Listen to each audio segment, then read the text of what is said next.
key thing to focus here on is this definition of protocol covered documents. So the protocol will amend all protocol covered documents. And the concept of protocol covered documents has sort of three subsets: protocol covered master agreements, protocol covered credit support documents, and protocol covered confirmations. Now there's some overlap there, but I'll just sort of explain it further.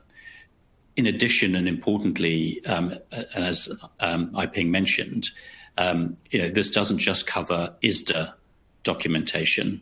It also covers non-ISDA documentation. And so Joyce will explain how the non-ISDA documentation gets brought into these definitions. I'll focus on the ISDA documentation for now. So to break it down here across the subsets, protocol covered master agreement, protocol covered credit support document, protocol covered confirmation. There's essentially three elements, and it applies across each of these three definitions in terms of what's covered. So the first thing is that if you have the ISDA master agreements. Now, there's a lot of ISDA master agreements published by ISDA, not just the 2002 and the 1992, but a French version, Irish version, etc., a 1987 version. All those are ISDA master agreements for these purposes, and all those master agreements will be covered as ISDA master agreements. You then look in terms of what's captured. If an ISDA master agreement incorporates what's called a covered ISDA definitions booklet, then it will be in scope. And what's a covered ISDA definitions booklet? Essentially, an interest rates definitional booklet, which is really the 2006 definitions, which are the ones currently used, and all their previous forms, so the 2000 version, 1998, supplement 91, etc. So that's the covered ISDA definitions booklet. If those definitions are incorporated, then this ISDA master agreement will be in scope.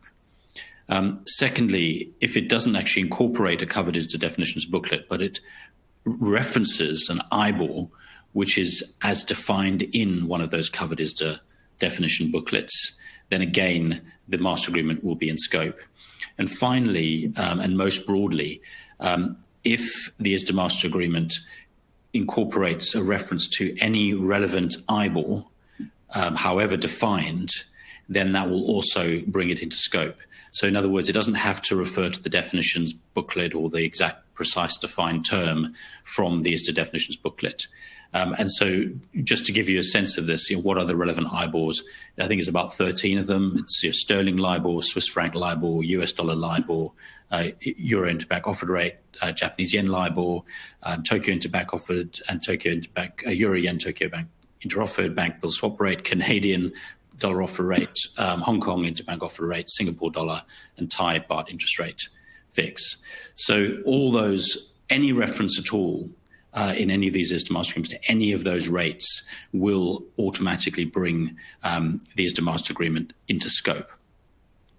Now, just to sort of be clear as well, this covers not just an ISDA master agreement that's been signed in the usual way, but also what we might call a deemed ISDA, or a long form confirmation. So where an ISDA is deemed to come into existence by an agreement rather than actually the piece of paper being signed.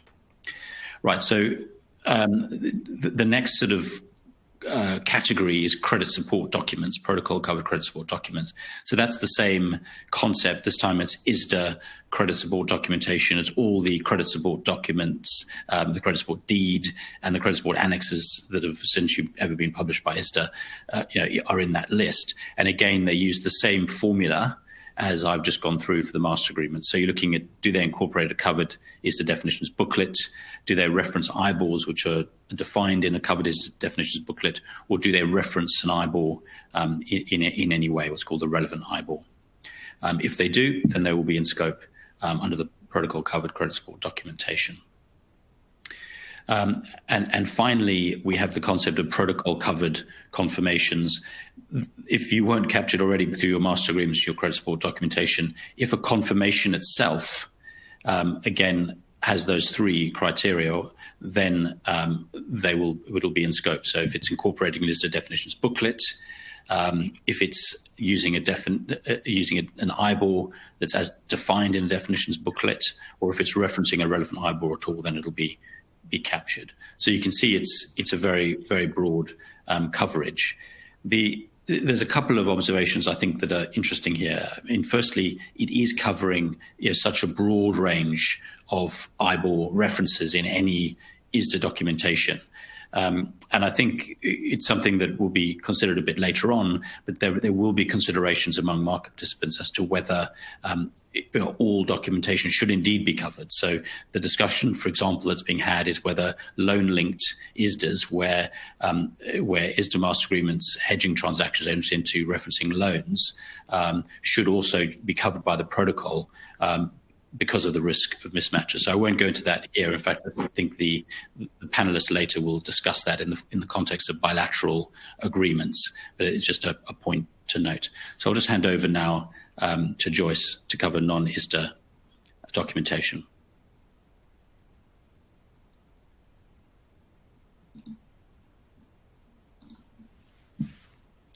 Thanks, Francis. Morning, everyone. My name is Joyce. I head up the legal and compliance team for Treasury and Markets in DBS. I'm based in Singapore. So let's move straight on into non-ISDA documents that are within the scope of the protocol. These are listed very helpfully in the annex to the protocol as additional master agreements and additional credit support documents. The helpful operative provision that would allow these to be swept into scope of the protocol is actually paragraph 6 of the attachment to the protocol. If they are protocol covered documents, which they are, that reference relevant IBOR, and you heard Francis talked about that earlier. The interesting thing that I want to mention about relevant IBORs, howsoever defined, is it do take some time, and I know the panelists earlier covered it, to work through the list of relevant IBORs that are specifically set out. So there is clarity then about which particular benchmarks and IBORs are covered. There are also helpfully covered IBORs in the sense that if they are generally described as LIBOR in a document, they would be covered by the protocol, or a LIBOR or relevant IBOR, howsoever defined, whether it's in the English language or otherwise. So it is meant to go from the very specific to the very broad, and the attempt here is to make sure we capture as many of these relevant IBORs as possible. Now, the key thing, another one to keep in mind in relation to the protocol, is that it will amend this huge set of documents that we've told you are set out and identified and listed, but that is all it will cover. So it will not extend to agreements that are not specifically listed. However, there is some flexibility that ISDA provides here, in that the parties can bilaterally agree outside of the protocol framework, but they can bilaterally agree that additional documents they want to be covered by the protocol terms. They want the protocol terms to apply to them. But you can do the opposite as well, in that you can agree bilaterally again outside of the protocol framework to say that actually I don't want certain of my master documents or my trade confirmations, as Francis mentioned, to be covered by the protocol, even if it is at first instance. So that is a useful thing, I think, for all of us to remember, that signing up to the protocol and adhering will obviously be a very great help to us in amending our legacy positions, as Aiping has also said. But there is enough flexibility built within it that you can exclude particular trades and agreements if you want to from the scope of the protocol, but you can also agree, again, between yourselves that actually the protocol terms I'd like to apply to these other trade confirmations or agreements or credit support documents that are not within scope, but I and my counterparty would like them to be. So that's something to remember. Now, some of the examples I would like to take all of you through, most importantly, are the GIMRA and the GIMSLA. These are the master documents that cover repurchase, repo transactions, and the securities lending agreements, the GIMSLA. These are your stock lending and borrowing agreements. Now, they're very helpful to a lot of us in the financial markets in that as many OTC derivatives we may have, IRS trades, FX trades, a lot of us would have, as our institutions trade, repos and stock lending agreements as well. So knowing that these global agreements and some of the local jurisdictional versions are within scope, I think it's a very good thing for all of us. Some of the other non-ISDA documents that could be captured under the protocol by way of credit support documents, as you see on the slide, the 2007 FBF collateral annex, your variation margin, VM CSAs, as well as several different jurisdictional versions. Again, you see the Swiss one there, but it captures, say, the Mexican version, your standard English law version. So it's worth taking a look when you have some time at the detail of these additional master agreements and credit support documents that fall within the scope of the protocol.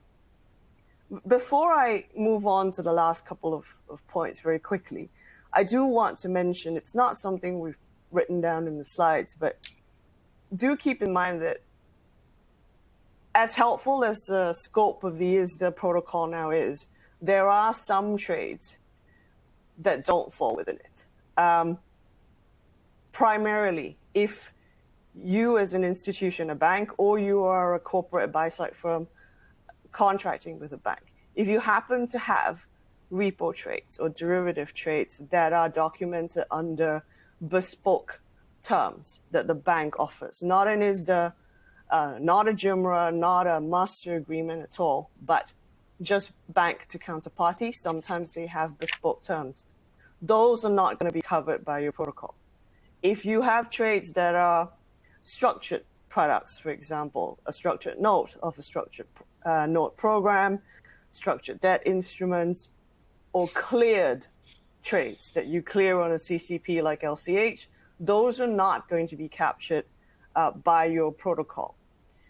So do, again, pay a lot of attention, I think, to what is in scope, what is out of scope. And then that little helpful mechanism where you can carve out things and add things bilaterally as well.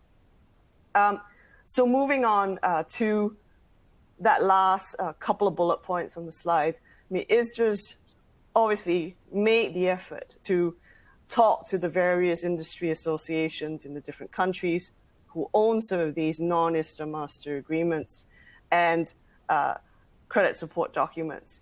And they have consulted relevant jurisdictional counsel to an extent when they were drafting the ISDA protocol and trying to see if these additional documents can be brought into scope.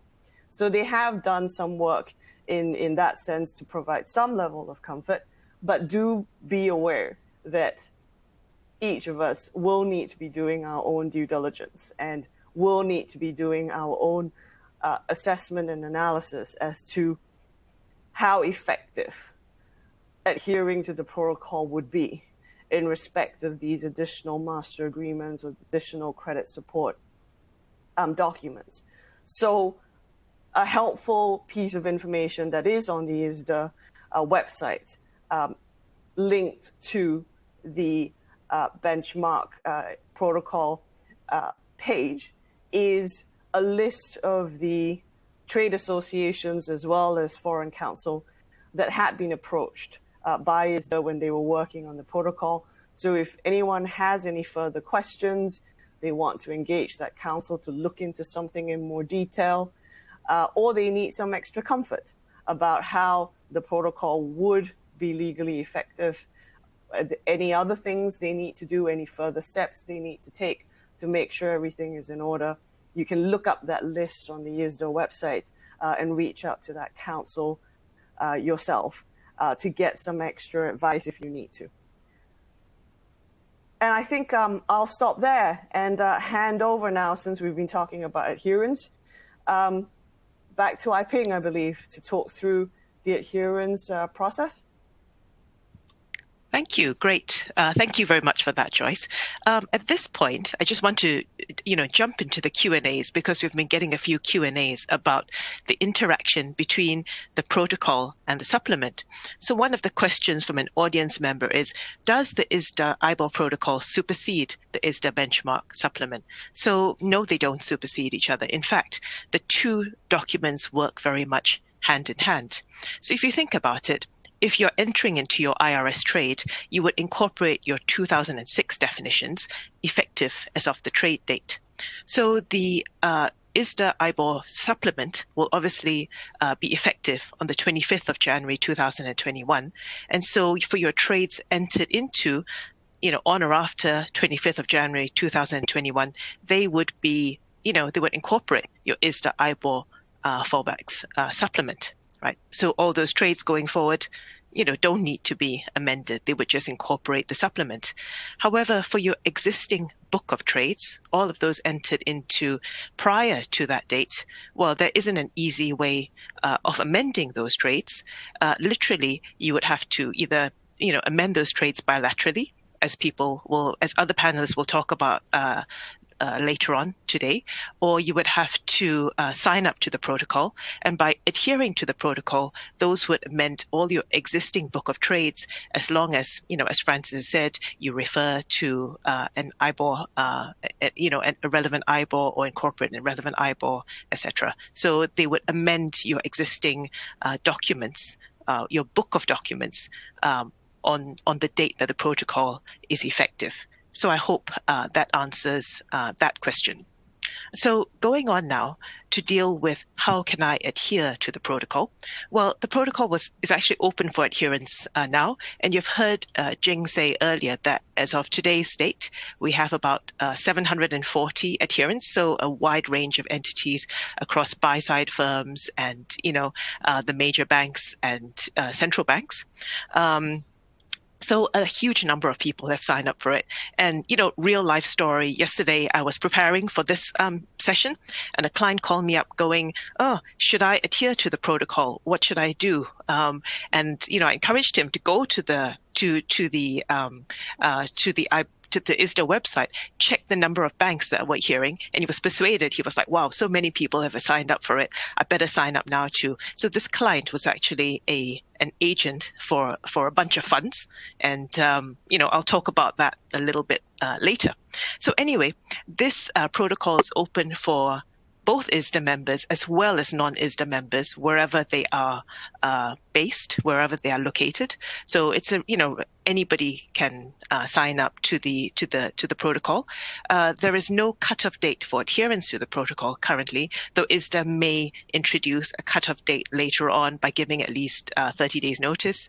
And how do you sign up for this? Well, it's very easy. I think we're all familiar with how you sign up to protocols. You go to the protocols section of the ISDA website, and it allows you to generate your own form of adherence letter, and then you sign the adherence letter. You don't need a wet ink signature. You obviously e-sign your letter. The key thing to note here when you generate your adherence letter is, as Francis and Joyce have said, that perhaps you need to due diligence your existing book of trades, because not all trades you will want to be amended in line with the supplement. For some trades, you may want bespoke amendments, for example, for hedging trades where you want to, match or, fit with the terms of existing loaned or bond documentation. Of course, when you go to the protocol section of the ISDA website, it doesn't allow you to amend your adherence letter. It's, a simple letter that you would generate, and you can't amend it. And other panelists later on today will talk about how you generate bilateral amendments to your documents. And as to costs, whether there are any costs to adhere to the protocol. Well, obviously, depends on what type of member you are. For ISDA members, you pay a fee, a very small fee, $500. Non-ISDA members don't pay to adhere prior to the protocol effective date, and after that, there may be a fee, either per entity fee or a bulk fee, as the case may be. So really, it's if there is a fee, it's $500 very, very well spent. So what is the agency adherence process for the protocol? And this is really what my client who called up yesterday wanted to know. If I'm an agent, what do I do? What do I do with all these funds that I act for? So really, for that client, what you'd say to him was, well, you can adhere to the protocol on your own account for all those trades that you may be principal for, but you can also adhere for the trades that you are, that you act as an agent for on behalf of certain underlying clients. So, there are three options available to agents. First option is simple, the simplest option, where you adhere on behalf of all your clients. So you simply submit an adherence letter. You don't carve anyone in. You don't put additional people out. You just simply submit your adherence letter, and then you will have, adhered on behalf of all your clients.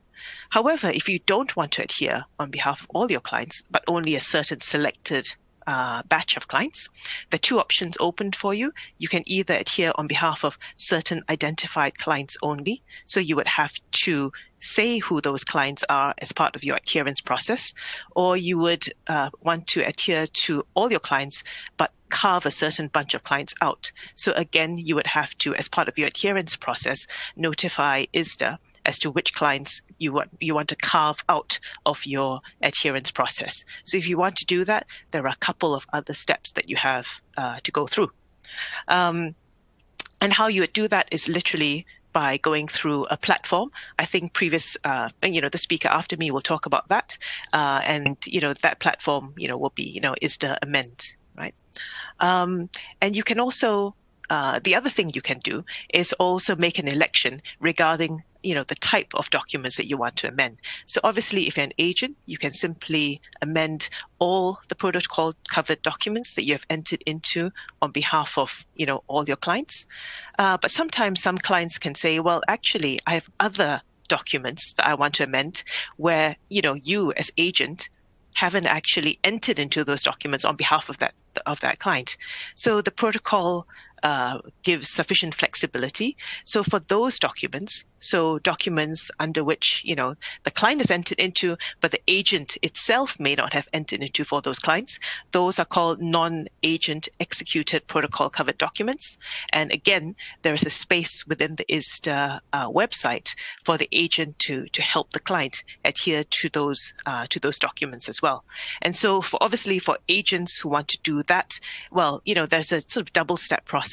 Firstly, you have to decide, are you going to adhere on behalf of all your clients or some clients, right? And if it's just some, you have to, submit an additional adherence letter.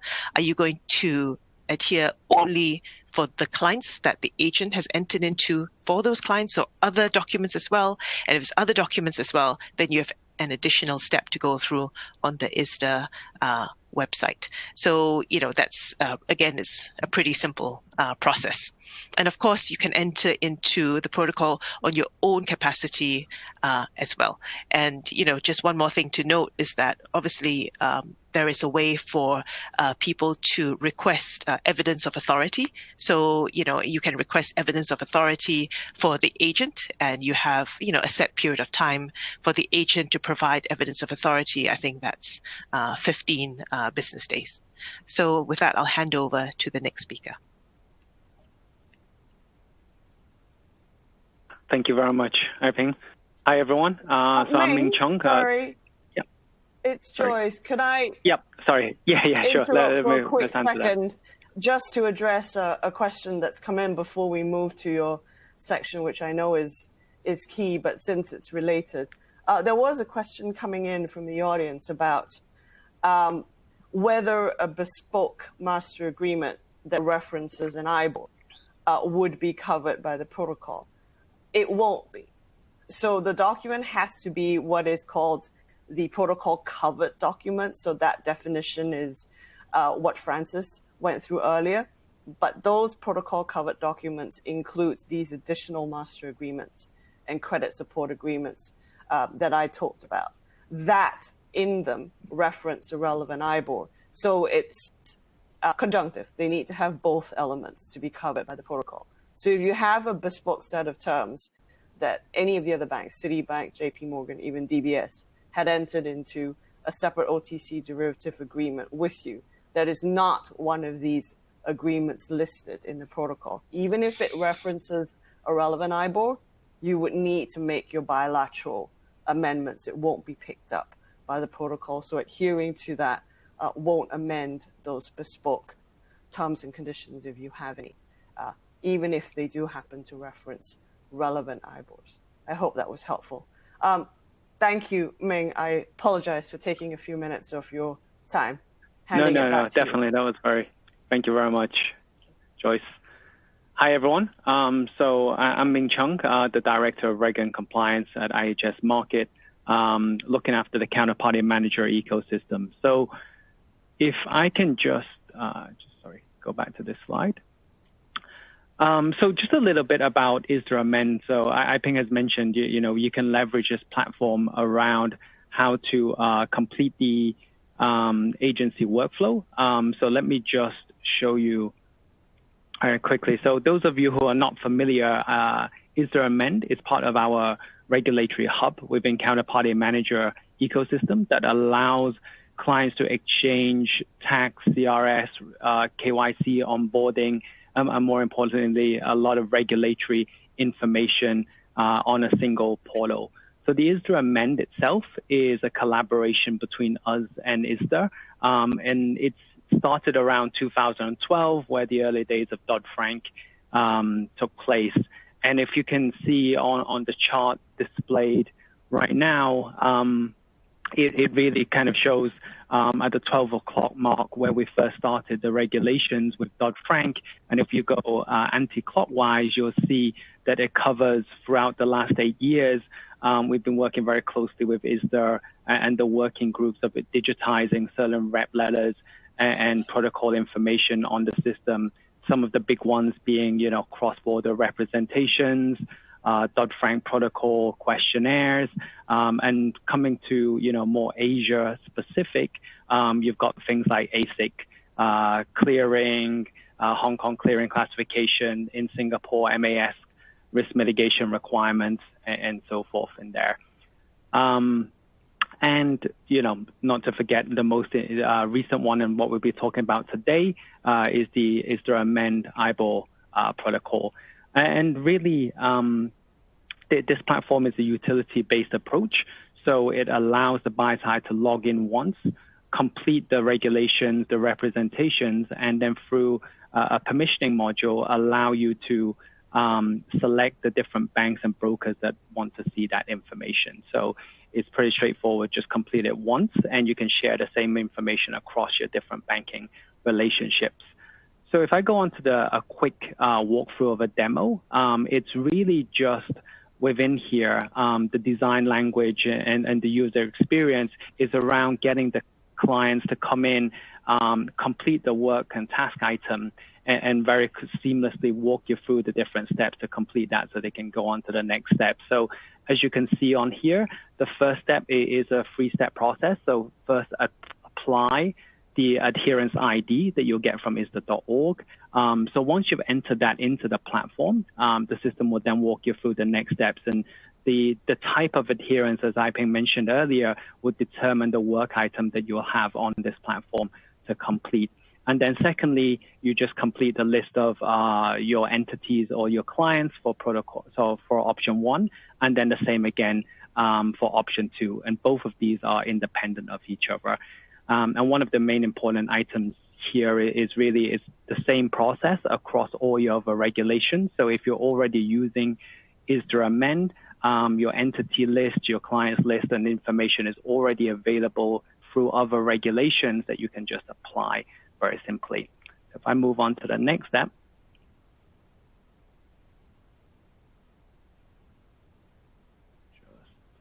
Here.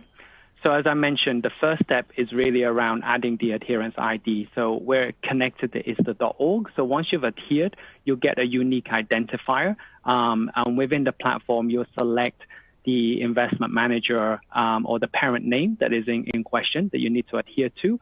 And then you can quite simply just enter the adherence ID on here.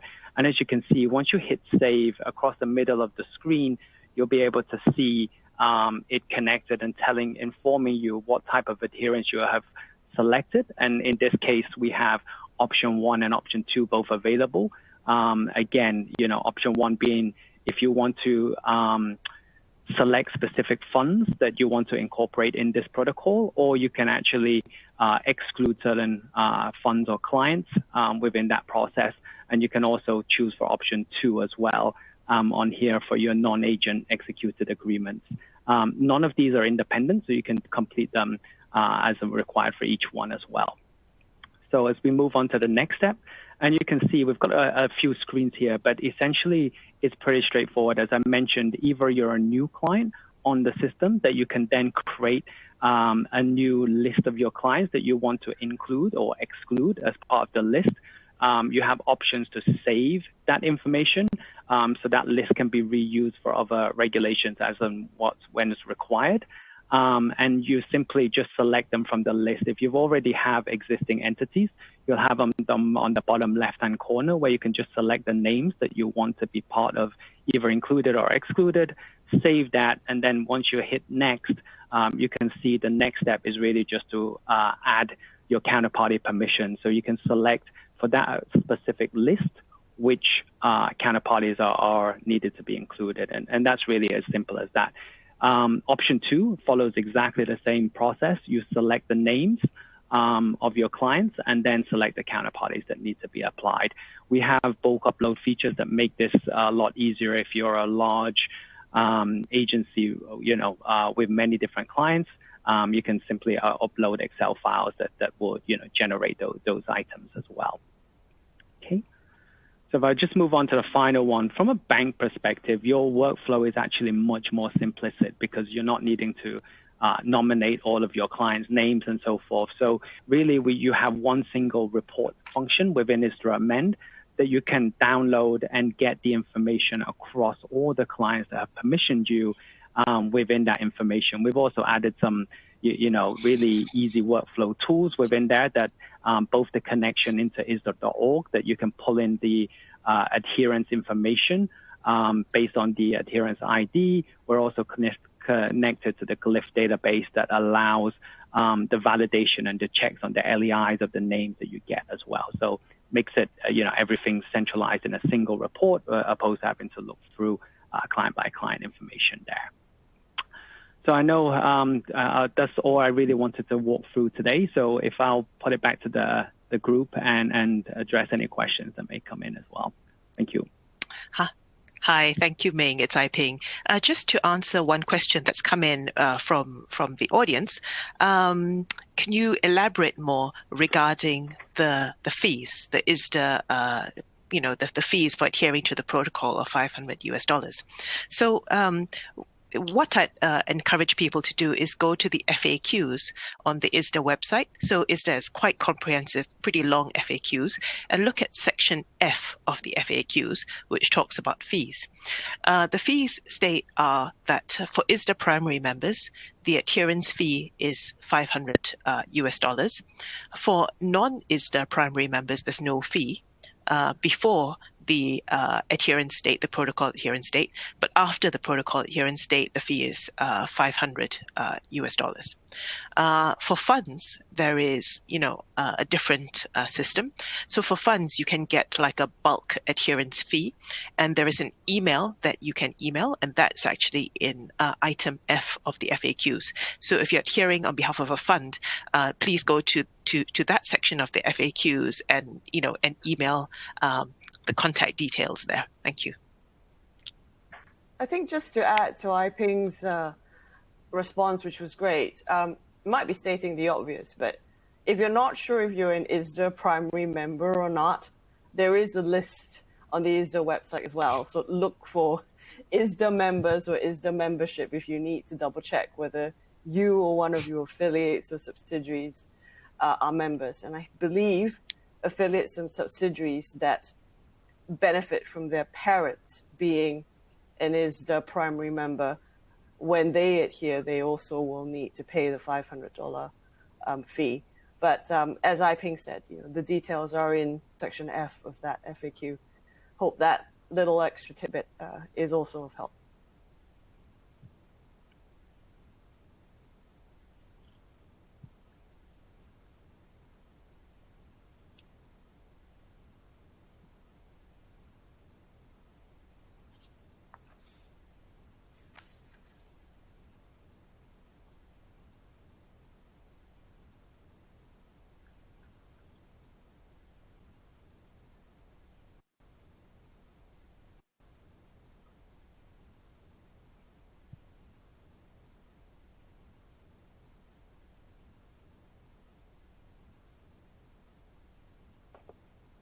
Great. We have just a few more minutes left. If there are any questions from the audience, if you want to submit them in the Q&A section, we have our wonderful, extremely knowledgeable speakers for a few more minutes.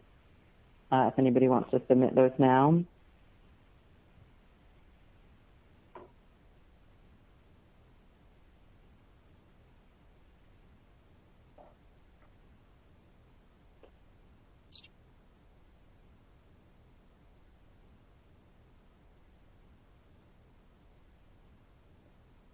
Well, it seems you guys are the most thorough speakers that we've ever had. Nobody has a single question to ask.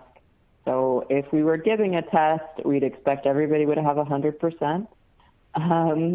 Well, thank you all. We're going to have a brief break, and then we'll begin we'll talk about the publication of fallback rates. In about I think, 7 sorry, minutes. Cecily, there's, sorry, there is one more question from the floor. One. There we go. We got a question. Last minute question. Hi, is it mandatory for most banks on 2006 ISDA to subscribe to the protocols? That's a very good question. I mean, obviously, it makes it a lot easier if you're going to subscribe to the protocol, because you simply be, implementing your supplement in a one-stop way.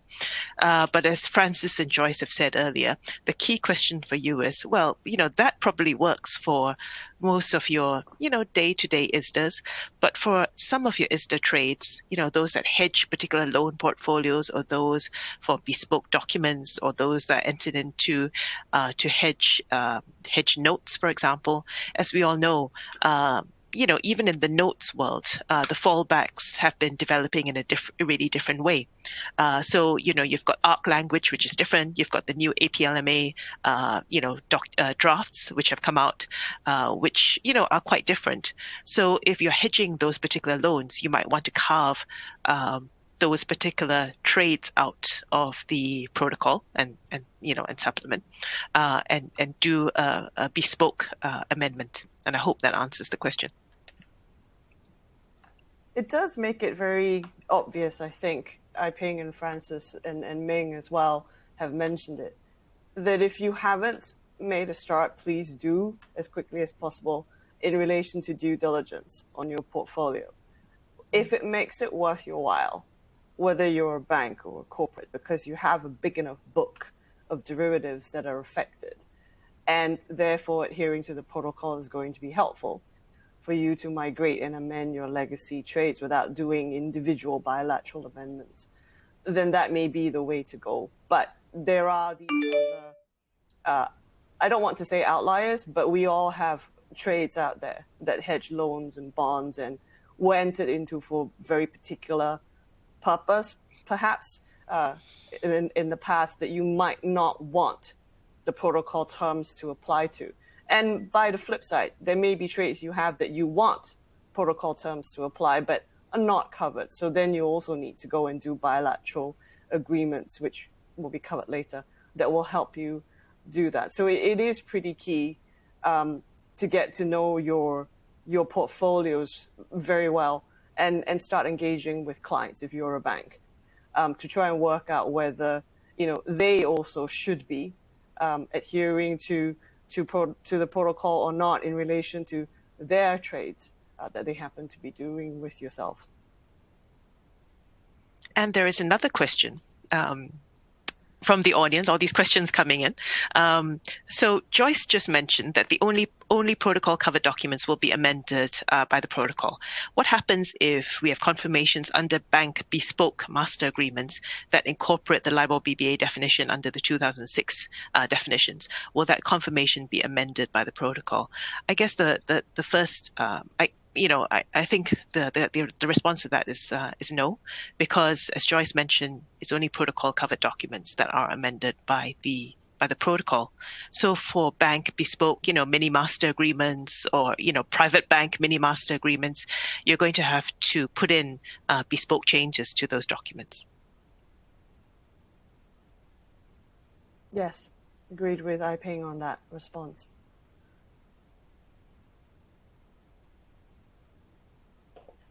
Okay, well, thank you all so much. We're just going to take a few minutes break, and then we'll move on to a session on the publication of fallback rates. So thank you, Joyce, Francis, Ming, and Ai-ping. We really appreciate your participation. Thank you, everyone. Thank you. Thank you, everyone. Thank you.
Good morning, everyone.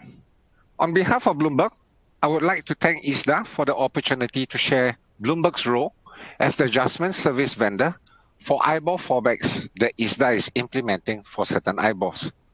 My name is Edmund Lee, and I'm from the OTC Data Strategy Department, and I'm based in Hong Kong.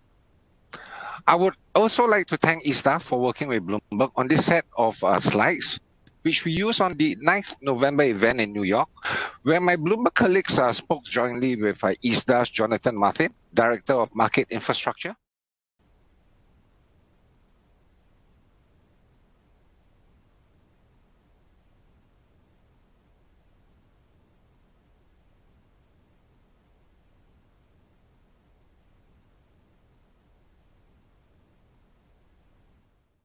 In the methodology and the determination of the accrual period for the adjusted reference rate and the median period for the spread adjustment.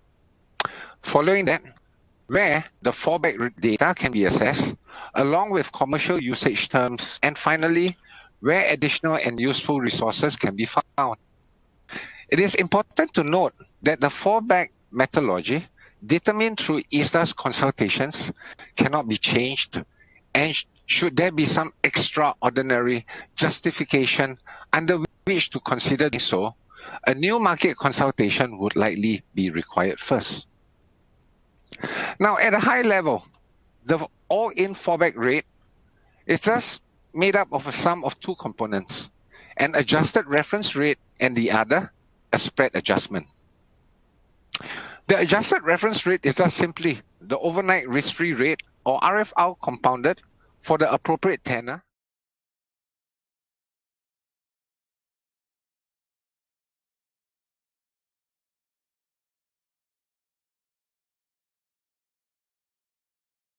or crystallize once an IBOR cessation event is triggered. Now, moving on to the calculations. This looks quite daunting, but I would like to break that down for you. So first, the adjusted reference rate, there are three factors. Working from right to left, the first formula is simply the compounded RFR for the appropriate tenor, be it 1 month, 3 months, 6 months, and so on. The second formula is the annualized factor, so that the compounded rate is for a particular term, be it for 1 month, 3 months, etc. And we need to express it as an annualized rate, and that's the second factor on the 1 over delta term. And then finally, all of this is expressed within the day count convention, the RFR, and we need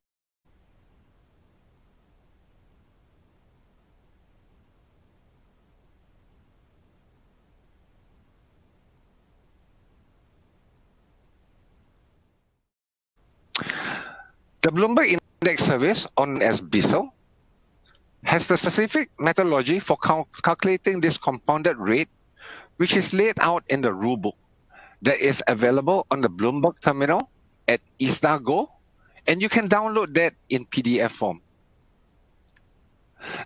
Let's move on to the accrual period for the ARR calculation. So we talk about the formula, but what accrual period do we use for the purpose of calculating this adjusted reference rate?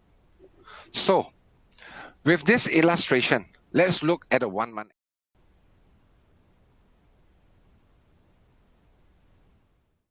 record date.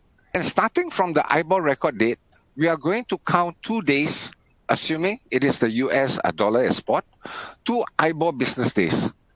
We are going to count 2 reference rate business days to land us on the orange box, which is the start date, or rather, the spot date for the accrual period.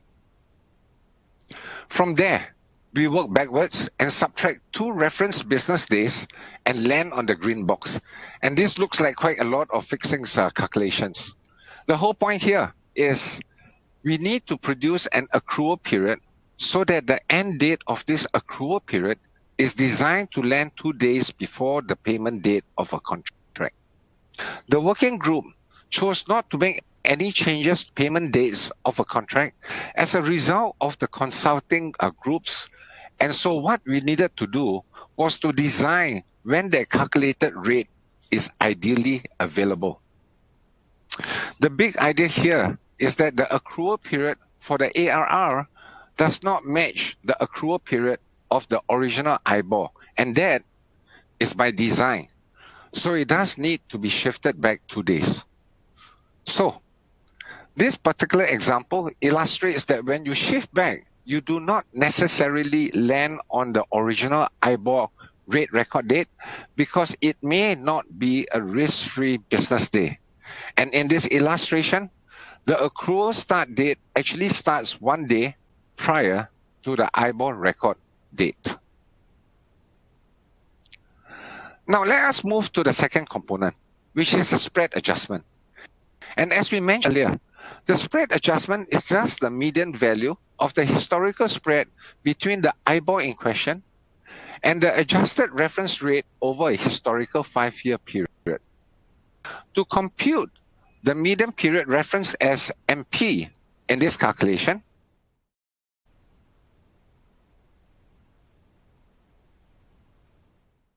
looking from right to left, the blue box there denotes the 18th, which is the IBOR record date, and for which we need to calculate the indicative spread adjustment. Now, bear in mind that Bloomberg is calculating these spread adjustments on an indicative basis until there is a cessation trigger event, and this will be available on a daily basis.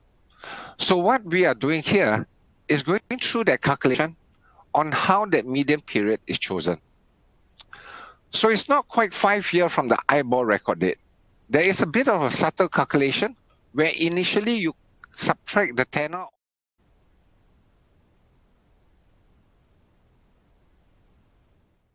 prior. If you are looking at this example of a 1-month tenor, then you move backwards 2 RFR business days to land you on the 15th.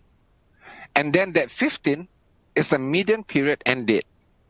For the purpose of the calculation of the spread difference between IBOR and the underlying adjusted ARR.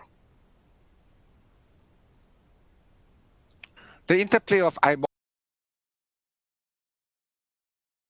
fallbacks, and ISDA definitions. The previous panels have gone into quite a bit of detail about the IBOR supplement and the protocol. I'm just going to highlight the most important dates that links in IBOR fallback supplement with the Bloomberg rulebook. And it's the rate record date. And this is the day that Bloomberg will publish a fallback for a particular IBOR and for a particular tenor. And we will publish the fallback rate for that rate record date towards the end of the calculation period. And the way this is linked in to the ISDA definitions and the IBOR fallbacks is if and when the fallback is triggered, then the fallback rate is the rate for the rate record date. That coincides with the fixing date of your floating rate options. Another thing I would mention is in the IBOR supplement, there is a cutoff of 2 business days prior to the payment date when you observe the fallback rate. So the offset lag has been implemented by Bloomberg in the methodology so that in most situations, we should all have the input of the RFR by 2 business days prior to the payment date. And so we should be able to publish what the fallback rate is. This was considered very important by the working group in order to give participants enough time to process.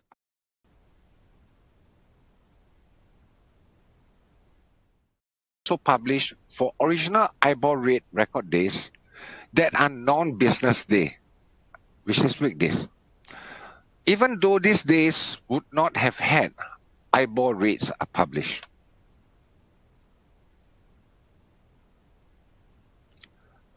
What is also important for the spread adjustment is the index cessation event and what the triggers are.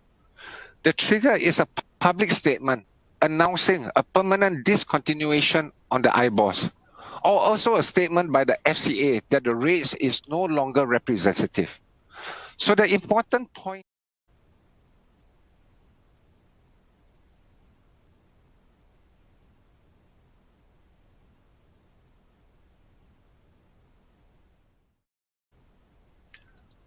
the big idea here is for participants to focus on event 1 and event 2. Event 1 is a pre-cessation index cessation event, or in plain English, an announcement that LIBOR will no longer be representative as of that date or as of a future date. And that future date is marked as number 2. The critical idea is, on event 1, the underlying spread adjustment will be frozen from that point onwards. When the regulator or the IBOR administrator decides that an IBOR is no longer representative on that date or some future date, but before that rate in its entirety not be implemented until event 2, when the index cessation effective date has been announced. And so there is a gap here between when the spread adjustment is frozen and when the final fallback rate is implemented. Now, that's an important idea that participants here on this call should be aware of. So I do hope that the section on methodology has been useful for you. If you have not done so already, I would suggest that you take a look at the rulebook, the FAQ, the work examples for further information on these calculations, which are available under ISDA Go on the Bloomberg terminal or on the website bloomberg.com/LIBOR.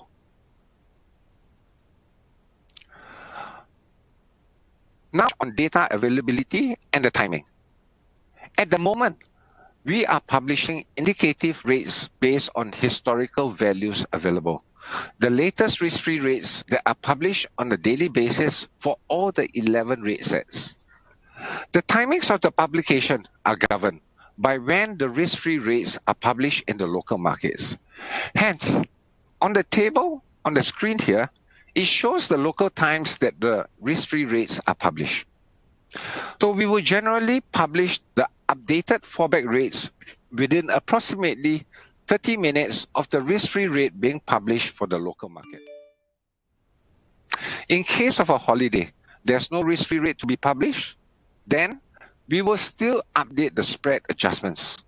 Because of the lag in the calculations, we are able to do that because we do not need the latest risk-free rates to be update the spread adjustment, and we may publish this very shortly after midnight London time, simply because the calculation can be done earlier. So where can you obtain the data? The data is generally available in the marketplace. Now, if you are a Bloomberg customer, you can see it freely available with full history on the Bloomberg terminal. You can also subscribe through a product, through data license, and the data feed database product. It is also freely available on the website on a 24-hour delayed basis at www.bloomberg.com/LIBOR. And other redistributors are able to take it under license to distribute to their client network as well.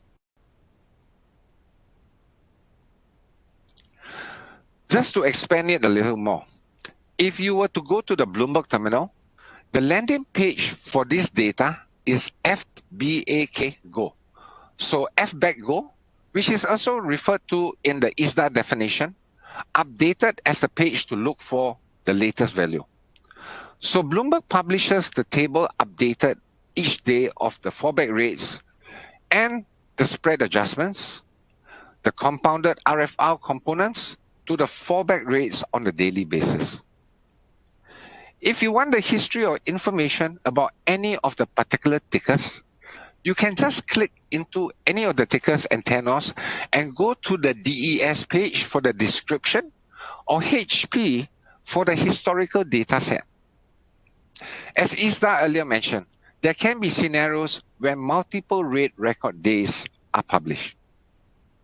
You can access the historical values, including the rate record days, as well as the calculation days on this page. We also provide an Excel template where you can use Bloomberg API to bring together this content. There is also a worksheet where you can use within your monitor. In terms of a database injection, data feed, and data license, there are two ways you can access the data here. First is on a per security basis, and the second is bulk product.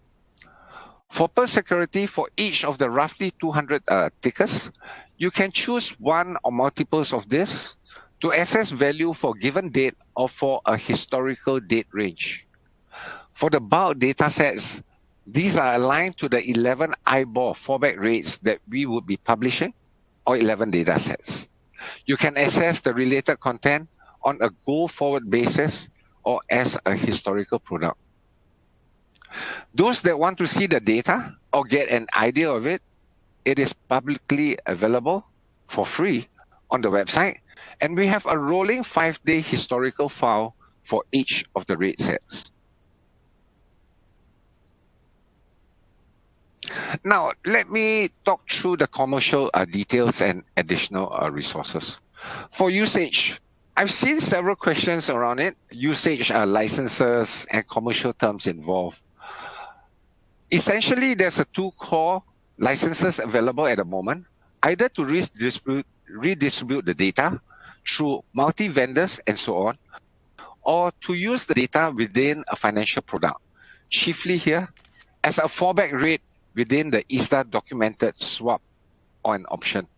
So in fact, fallbacks can be used in multiple product lines. Cash products, for example, FRNs, loans, is at the discretion of the participants in those instruments.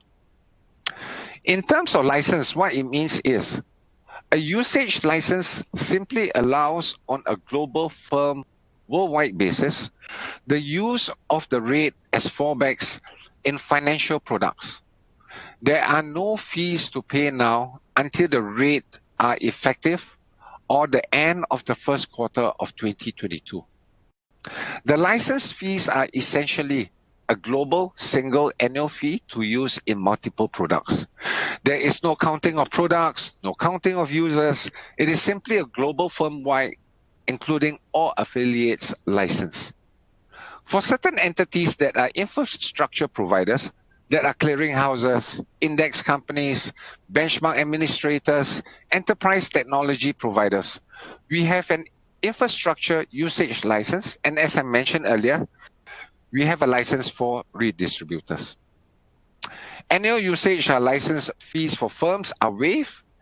This is all other firms aside from infrastructure providers and redistributors. These fees are waived until the earlier of the end of the first quarter of 2020 or the index cessation effective date, or any of the IBORs in accordance with the updated 2006 ISDA definitions. Usage license fee waivers will also apply for smaller institutions with assets below $5 billion, be that assets under management or balance sheet assets for those firms that subscribe to a single rate set. For example, the US dollar LIBOR fallbacks and all the rate tenors within that.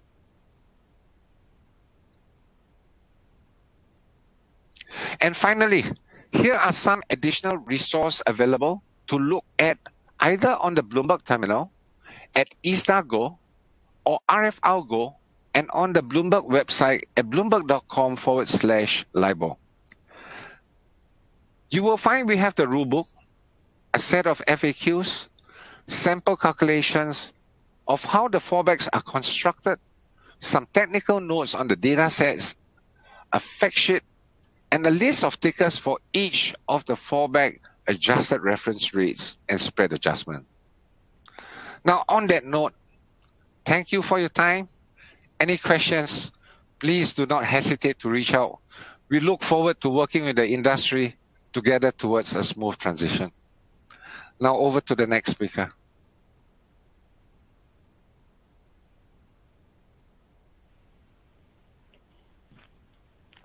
Thank you, Edmund. We now have Danny Tang and Paul Wiley to take us through fallbacks for clear transactions.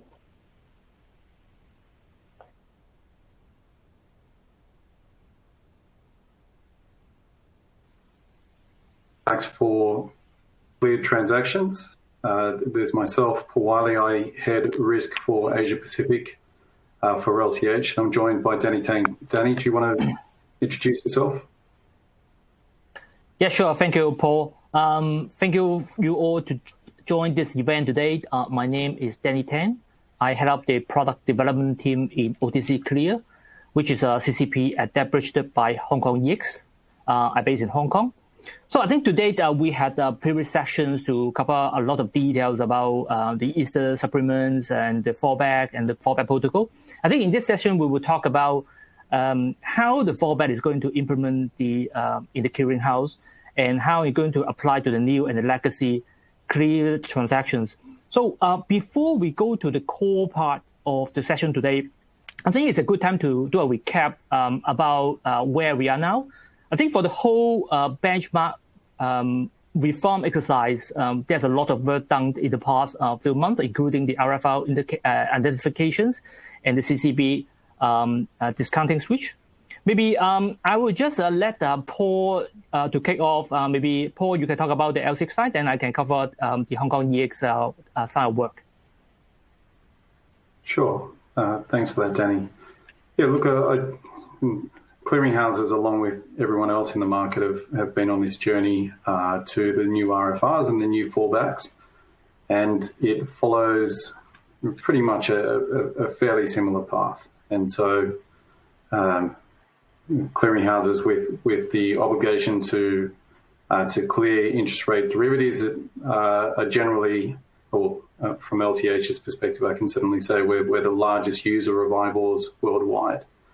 And so we're in an interesting position where we have the biggest position, or we're the biggest user of IBORs, but actually we've got no position. So we've got no axe to grind, so to speak, in this process. So we've been involved along the way with various working groups for all the new RFRs and the like, but really from a perspective that we're looking for the best outcome for the markets. And I think that's probably true for all the clearinghouses. So in that journey, I think probably the first step was to identify what the fallbacks are going to be, what the new RFRs are going to be. And then the second step from a clearinghouse perspective was really about starting to clear those RFRs and try and alongside the market and regulators to really try and build liquidity in that. And then probably the last step, but certainly one of the most important ones, was to adopt those RFRs as the new discount rates, as the new discount curves. So for LCH and for the industry, but I'll let Danny talk for himself. But for LCH in July, we shifted from discounting off Eonia to Euro STR or ESTA in euros.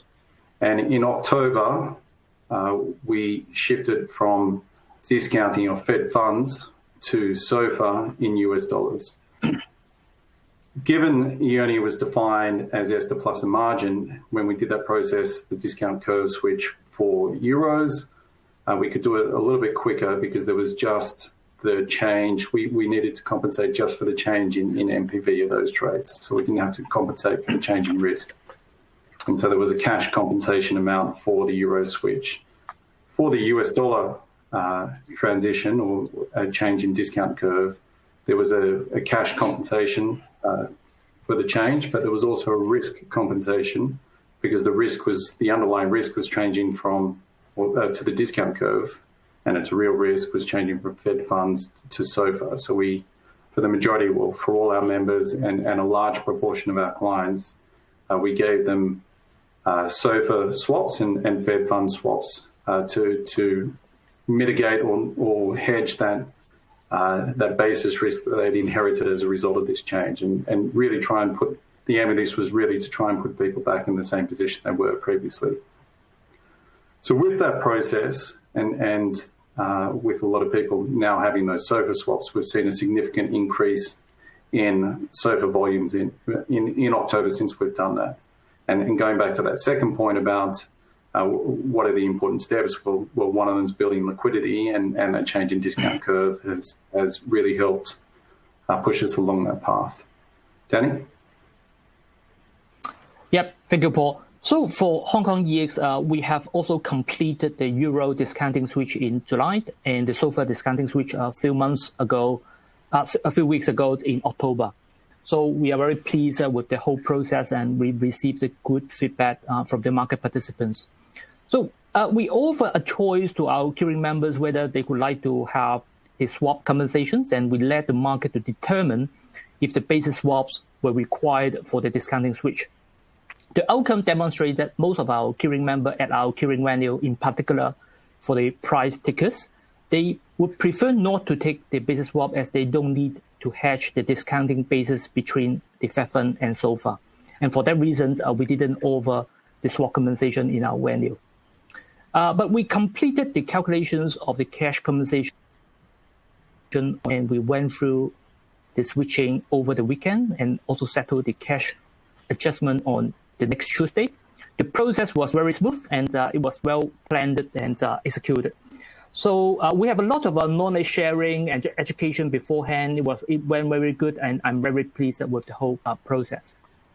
So I think with now, with the recap of where we now, I think, and also the discounting switch we did in the past month, I think it's a good time that we go into the core of the today's sessions and how the fallbacks is going to adopt it in the clearing houses. The central objective of the fallback is to maintain the financial stability and the legal certainty of the contract at the cessation of a financial benchmark.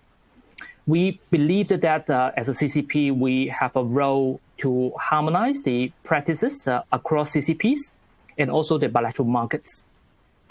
We will align with Easter to include the fallback language in our clearing rules at the same time of the amendments to be adopted in the global OTC markets. So to the questions how it will be different to the bilateral market, I think technically there will be a different way to deliver, but we will get the user to the same place. In the bilateral world, there's a fallback protocol which is used to handle the legacy non-cleared transactions, which is governed by the Easter Master Agreement. But for cleared trades, it's all about the CCP rulebooks. Therefore, Easter protocol would not be cover the cleared transactions. In the case of the Hong Kong EX OTC clears, our rulebooks has a reference to the Easter 2006 definitions. A few weeks ago, we have issued a circular to tell the market that we will adopt the entire supplement number 70 to the 2006 Easter definition, which is known as the IBOR fallback supplement to our contract. So this implied languages will apply to both the legacy and new contract from the supplement effective date, which is 25th of January 2021. As we are going to adopt the whole supplement 70, which means that we would also include all the details, including the pre-cessations. Again, the purpose here is to align the bilateral world as much as possible. From the clearing members' point of view, they don't need to sign up any protocol with us. For the fallback, wages will automatically incorporate into the legacy and the new contracts. So, Paul, would you like to talk about the case for LCH?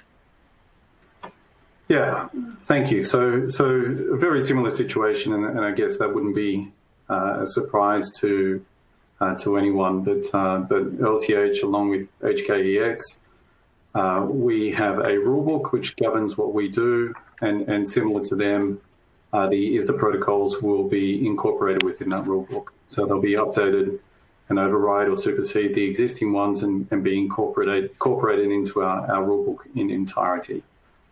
And so that's essentially what will happen for those transactions. And as Danny said, and just for the avoidance of doubt, so it will cover all transactions that are cleared with us. There's no choice. You can't pick and choose or what transactions are covered by the new fallbacks and which aren't. It's every transaction that's covered us. And for all currencies, it's the same. And similar to that on a bilateral basis, it's probably worth mentioning that the actual legal trades don't change. And I'm sure this has been covered in another session, but the legal trades remain the same. So if you've got a LIBOR trade, it remains a LIBOR trade. It's just the calculation of the coupon that changes. So I think that's probably the key points as to how the fallbacks will be adopted into LCH and into clearing houses. Danny, do you want to go through the key dates? Yep, sure. The next thing that we want to talk about is about the key dates. I think the adoptions of the fallback languages on 25th of January is not really a trigger itself. I think it's important to remind all of us. It's just an enrichment of the current definitions or make the languages more robust in the fallback scenario. It defines what will going to be happens and how to find the replacement rates and in the events of the benchmark cessation. The other important days, obviously, are the index cessation event, which the long-run spread will be fixed. But bear in mind that the fallback rates will not apply until the index cessation effective date. I think there's a common questions on whether the original IBOR transaction would be amended or converted to the OIS transactions on the effective date. I think as Paul just mentioned, I would like to point out that neither of those announcements or effective dates would trigger amendments of a contract. We are still curing IBOR contract, and just that after the index cessation, there will be a process how to look up the replacement rate calculated based on the ARR and the spread adjustment. So that's the key date. Paul, anything to supplement? No, look, I don't think so. As you expect, there'd be, and as you would hope, there's consistency across the industry, and that's because we're all adopting the same terminology and same language. So there's nothing to do, nothing on that side. What I would like to mention is that LCH has just gone through the process of a consultation on Eonia. And the concept of that consultation was essentially to say, well, we know Eonia is going to fail, and that's been announced, or that it will cease to exist. And that cessation date is the 3rd of January 2022. And so there was some market participants that came to us and said, well, is there any interest, or can we put out a consultation to see if there's interest to convert in mass all the trades that are cleared, all the Eonia trades that are cleared at LCH in advance of the fallback being triggered. So in advance of that 3rd of January 2022 date. And so we put out a consultation to see if there was interest for that, and provisionally put out a date of November next year, November 2021. So about 6 weeks in advance of the actual trigger date.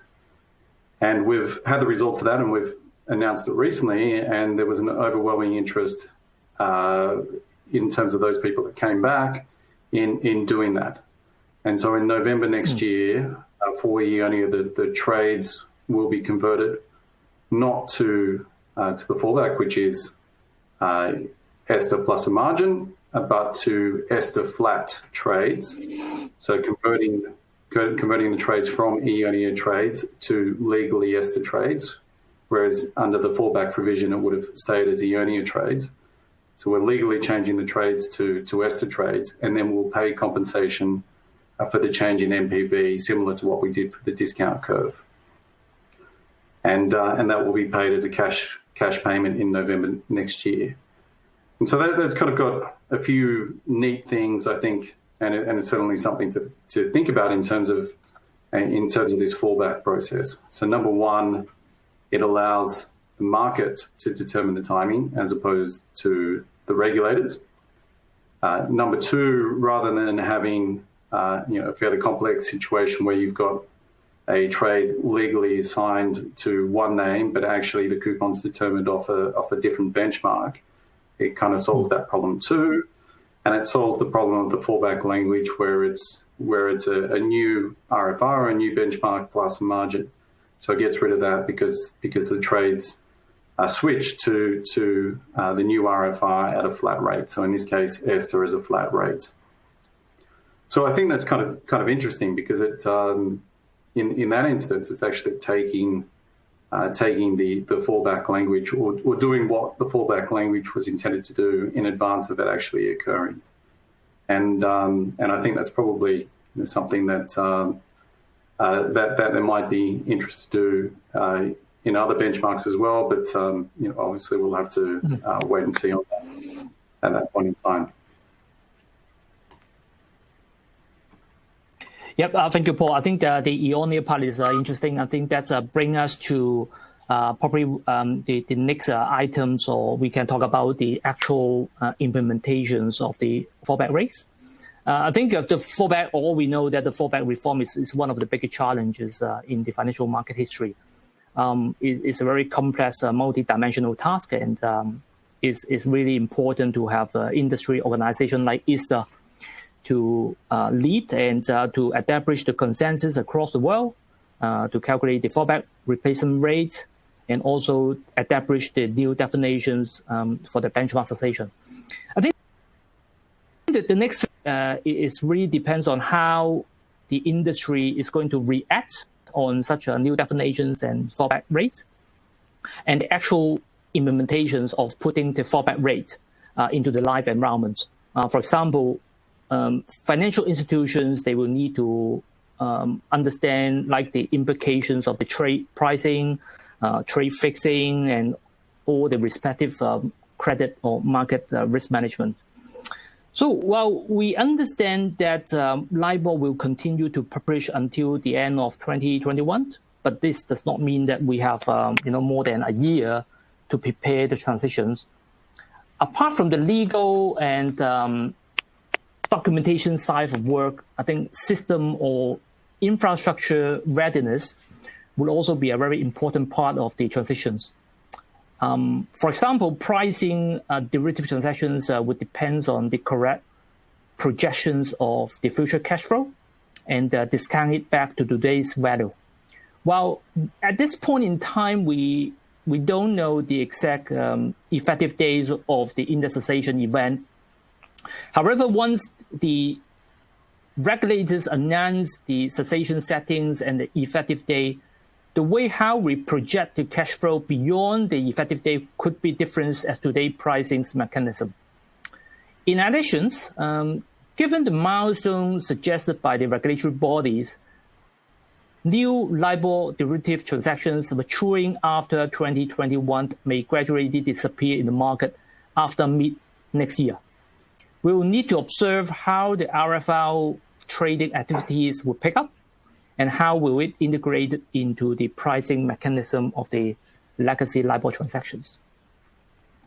Besides, I think market participants may want to also review the impacts to the risk profile due to the changes in pricing and its rippling effects on the initial margins and funding costs. As we are getting close to the cessation event, there's also work on upgrading the existing infrastructure to support the fallback, transiting from the legal languages to the day-to-day operations.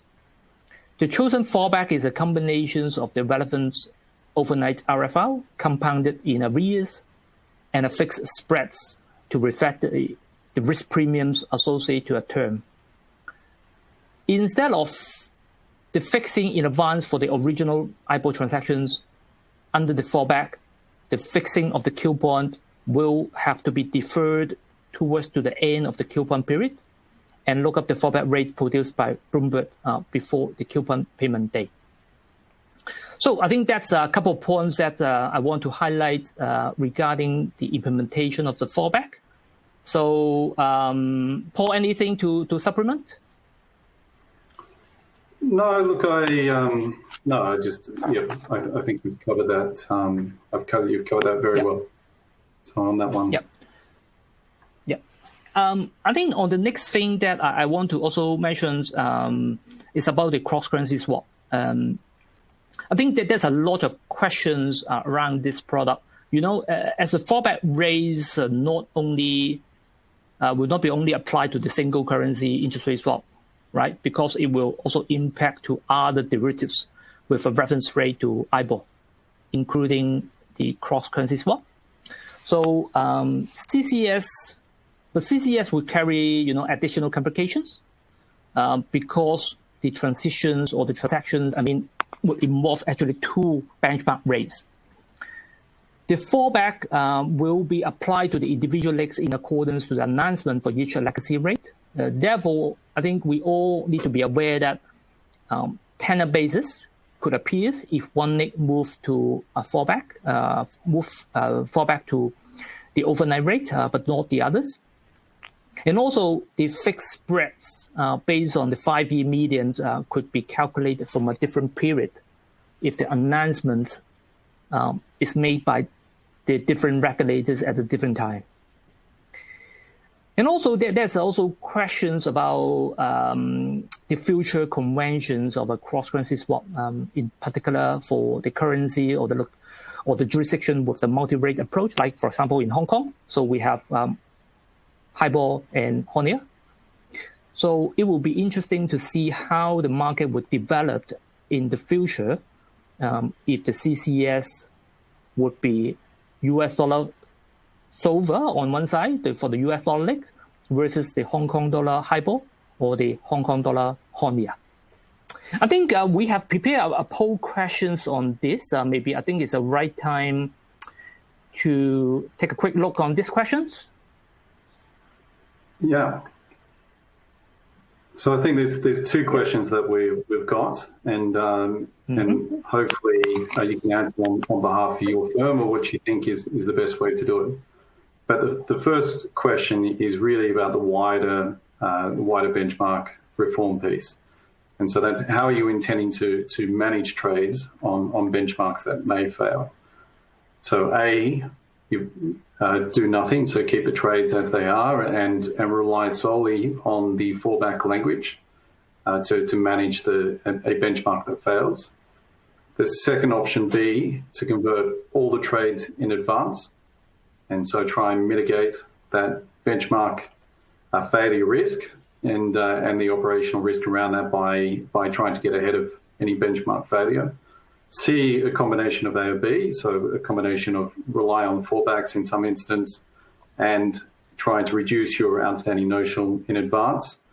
Or D, some other approach that's not one of those first three.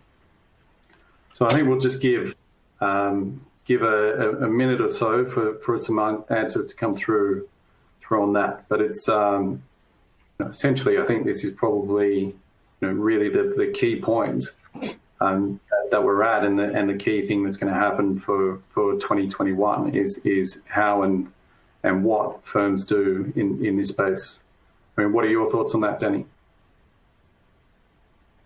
Yeah, I think that's a very good question. I think I'm really interested to see the results. I think a lot of press talk about in particular for Asia Pacific.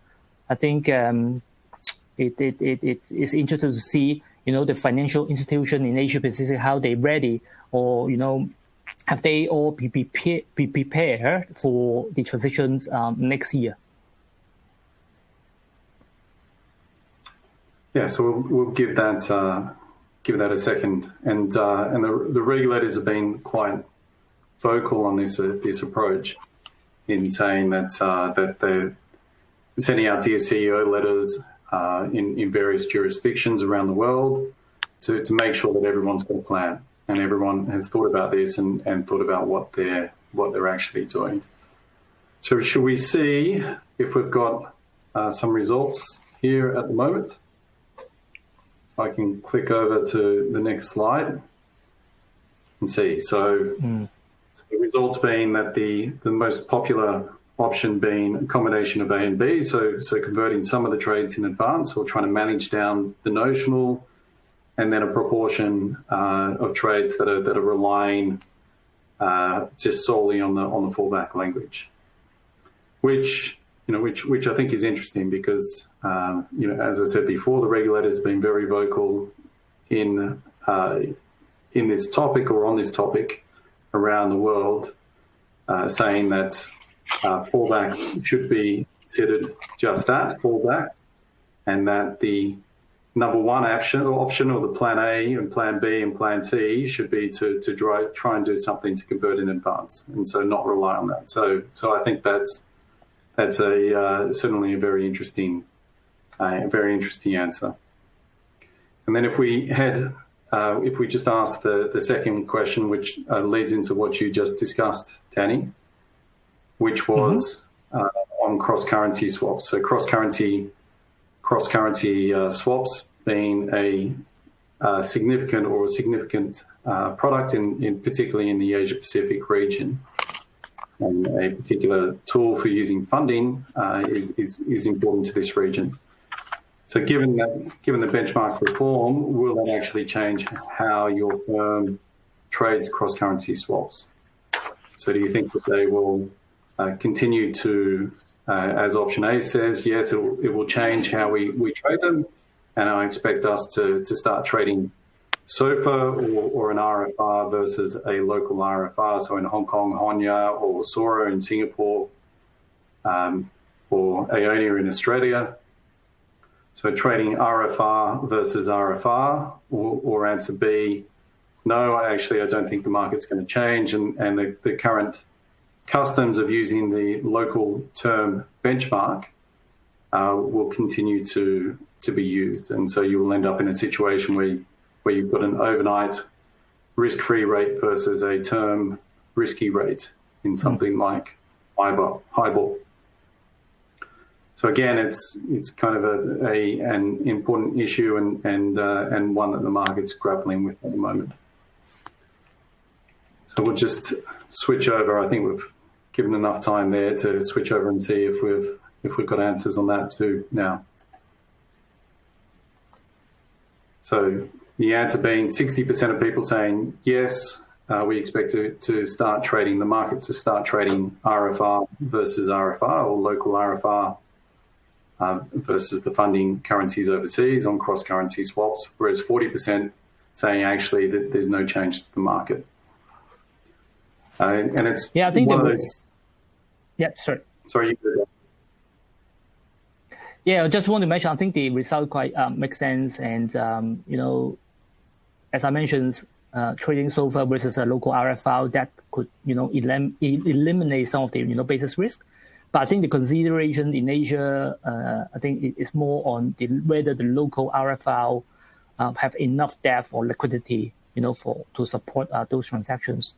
And also, I think these questions, the question around cross-currency swap is particularly important in the Asia Pacific, because a lot of corporates or even financial institutions, they are relying on the US dollar funding as a base currency to swap it back to their local currency for the operational use, right? So we have like the issue bonds on one currency and use the CCS to switch it back to another currency for their use. And I think whether they would choose the SOFR versus the local RFR, meaning RFR versus RFR, or the RFR versus IBOR transaction, is really depends on the other side as well, about the cash product. How would they catch up with the developments of the local RFR?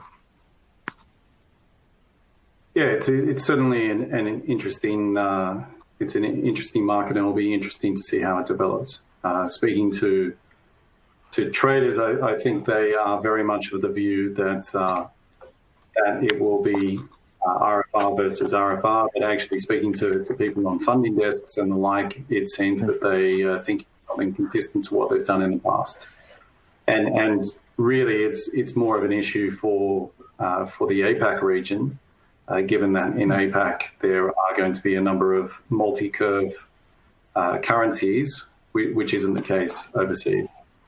And just, I guess, before we elaborate on that point, but I will just make the comment at LCH, I know HKEX clears some cross-currency swaps. At LCH, we don't, and it's something that we've looked at and something that's certainly been asked about. But we do, and certainly something that we're trying to work out a solution for. But we do have a product swap agent, which essentially, rather than taking the contingent credit risk that you would in a normal clearinghouse, provides all the other functionalities that you would get in a clearinghouse, and does actually trade these, or does allow settlement of these cross-currency swaps at LCH on that side. But for the local Asia-Pacific currencies, do you think, Danny, that the that the fallbacks will come into play straight away, given that multi-curve currency type environment? Well, I think the market will continue to develop. While at this point in time, like for example in Hong Kong, the regulators saying we're going to adopt a multi-rate approach. So there's always a questions about the developments of the RFL is a kind of a chicken and egg problems. On one hand, we'll need the cash product to be developed so that we have a hedging needs or a demand for such derivative transactions. But on the other hand, we would like to have a market making derivative market for the issuer to have sufficient instruments for the hedging, right? So I think the market will develop, and I think the CCS would be also a turning point, riding on one part of the trade, the one leg that US dollar is going to be converted to the overnight rate, and the other legs, which is in the local currency, that will hopefully drive the local RFL development and close the whole, hold the ecosystem, on the CCS world and also the single interest rate in derivative, trading market. Yeah, I think that's right. I think one of the challenges, and again to that cross-currency swap question, one of the challenges in this region is that when you've got multi-curves, then you are splitting the liquidity pools. And so you're splitting some, take in Hong Kong dollar market, you've got some liquidity that will go into the highball curve and some that will go into the Honu curve. And so that will create some challenges around that, but at the end of the day, it'll be interesting to see where that liquidity goes. Certainly as the results of that poll suggested, then some of that liquidity will go into the overnight rate, the Honu and Hong Kong dollars, for example. Now, just conscious of time, I think probably we've got just any last comments, Danny? Yeah, I think before we closing this session, I think the last point I just want to mention is about the basis risk, right? So with the introductions of the RFL and, with the cleared or non-cleared portfolios and the cash products versus the derivatives, I think it's we'd like to just remind all the market participants and all our, key member to pay attention to the basis risk between the cash product and also the cleared and uncleared portfolios. And because of the progress of different IBOR transitions varies, there might be, misalignment of your derivatives and your underlying cash product. So the effectiveness of the existing hedging may be impacted if the derivatives are moving to the overnight rate, but not the cash product. So we advise the key member to closely monitor and manage the basis risk during the benchmark transitions, and be aware the liquidity and the term structure differentials. Once again, the fallback is just the last resort to handle the legacy trade. We recommend active management of your portfolio and take actions to minimize your risk exposure if appropriate. And market participants can consider to convert your IBOR trade in advance or rebook the RFL trade with the compatible, economic details, or make use of the basis swap to hedge your risk at your portfolio level. So these are the available tools for all the market participants to consider. Yeah, Danny, I'd probably reiterate a lot of what you said there, but probably for me the most important thing and for 2021 is about reducing the outstanding notional in these benchmarks that potentially or probably will fail. And so I reiterate the point that fallbacks are not meant to be the plan A or the number one option. They're plan D, plan E, somewhere down there. And as much as possible, you should be looking about how to transition out of them. And I think probably the second point I would make is that the liquidity is growing in these new rates and it's growing exponentially. And there's a point in time where you need a certain amount of liquidity to switch into them.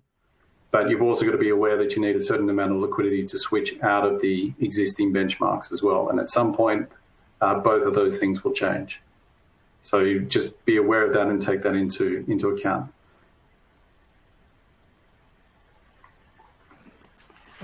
Right. So thank you. Thank you for having us today, and thank you for tuning into this session, and thank you for your time. I think we'll switch to the next one. Yes, fantastic. Thank you, Danny. Thank you, Paul.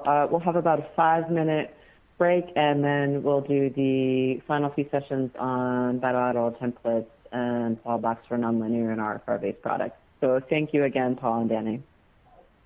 Thank you. Thank you.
So I do apologize for the earlier session that we had this morning. There was a bit of a technical issue, so hopefully we'll have more luck in this next session. So let me just take a step back by looking at what we're trying to discuss today and what the purpose of these bilateral template agreements are. So this morning, you would have heard about the fallback supplement and also the fallback protocol. Now, on top of these two main documents that ISDA has published, finalized, there's also a whole series of bilateral templates.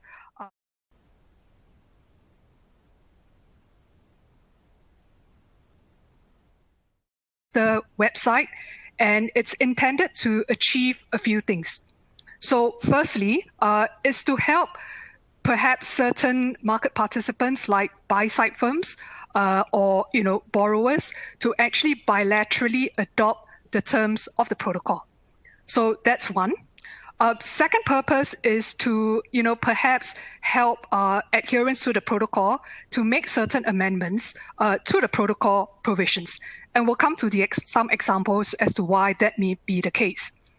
Now, the third main purpose of these bilateral templates is to help market participants with providing some form of language for new transactions or new documents. Now, there is a lot out there on the ISDA website, like I mentioned. And I think as a start, this may actually be quite overwhelming because if you look at the number of templates out there, it can easily be up to 20 of them or more. But what I would suggest is, focus on the ones that's relevant to you because it could be that there may be just a handful that is relevant. So that's number one. And number two, bear in mind that for these templates that have been provided, there are two main types. So the first is what we call template amendment agreements, i.e. template agreements. So there's probably just a handful of template agreements. But on the other hand, there's also a whole sweep of template wordings. And these are wordings that you can actually slot into the amendment agreements. Now, I'll take a few minutes later on to run through that. And once I've done that, I'll hand it over to my colleague Xiang to talk about how ISDA Create can help, with the execution of these template agreements. So with that, let's first look at template agreements. So I want to stress that the first thing that we're looking at is template agreement. So the most natural one that people would look at and think about is really the template agreement to bilaterally adopt the protocol. So as the name suggests, this would be most relevant if, let's say, you have adhered to the protocol, but your counterparty has not adhered to the protocol. And there could be a number of reasons for that, right? For some firms, because the protocol approach is a multilateral approach, they may or may not like that. Now, the other thing is also when someone adheres to the protocol, that name, the person who has adhered to the protocol, that is publicly available. So for that reason, there obviously would be a bucket of, counterparties or participants out there who may not want to adopt to the protocol. So ISDA has helpfully, provided bilateral template agreements to help market participants, achieve that. So the first form that we'll talk about is short form.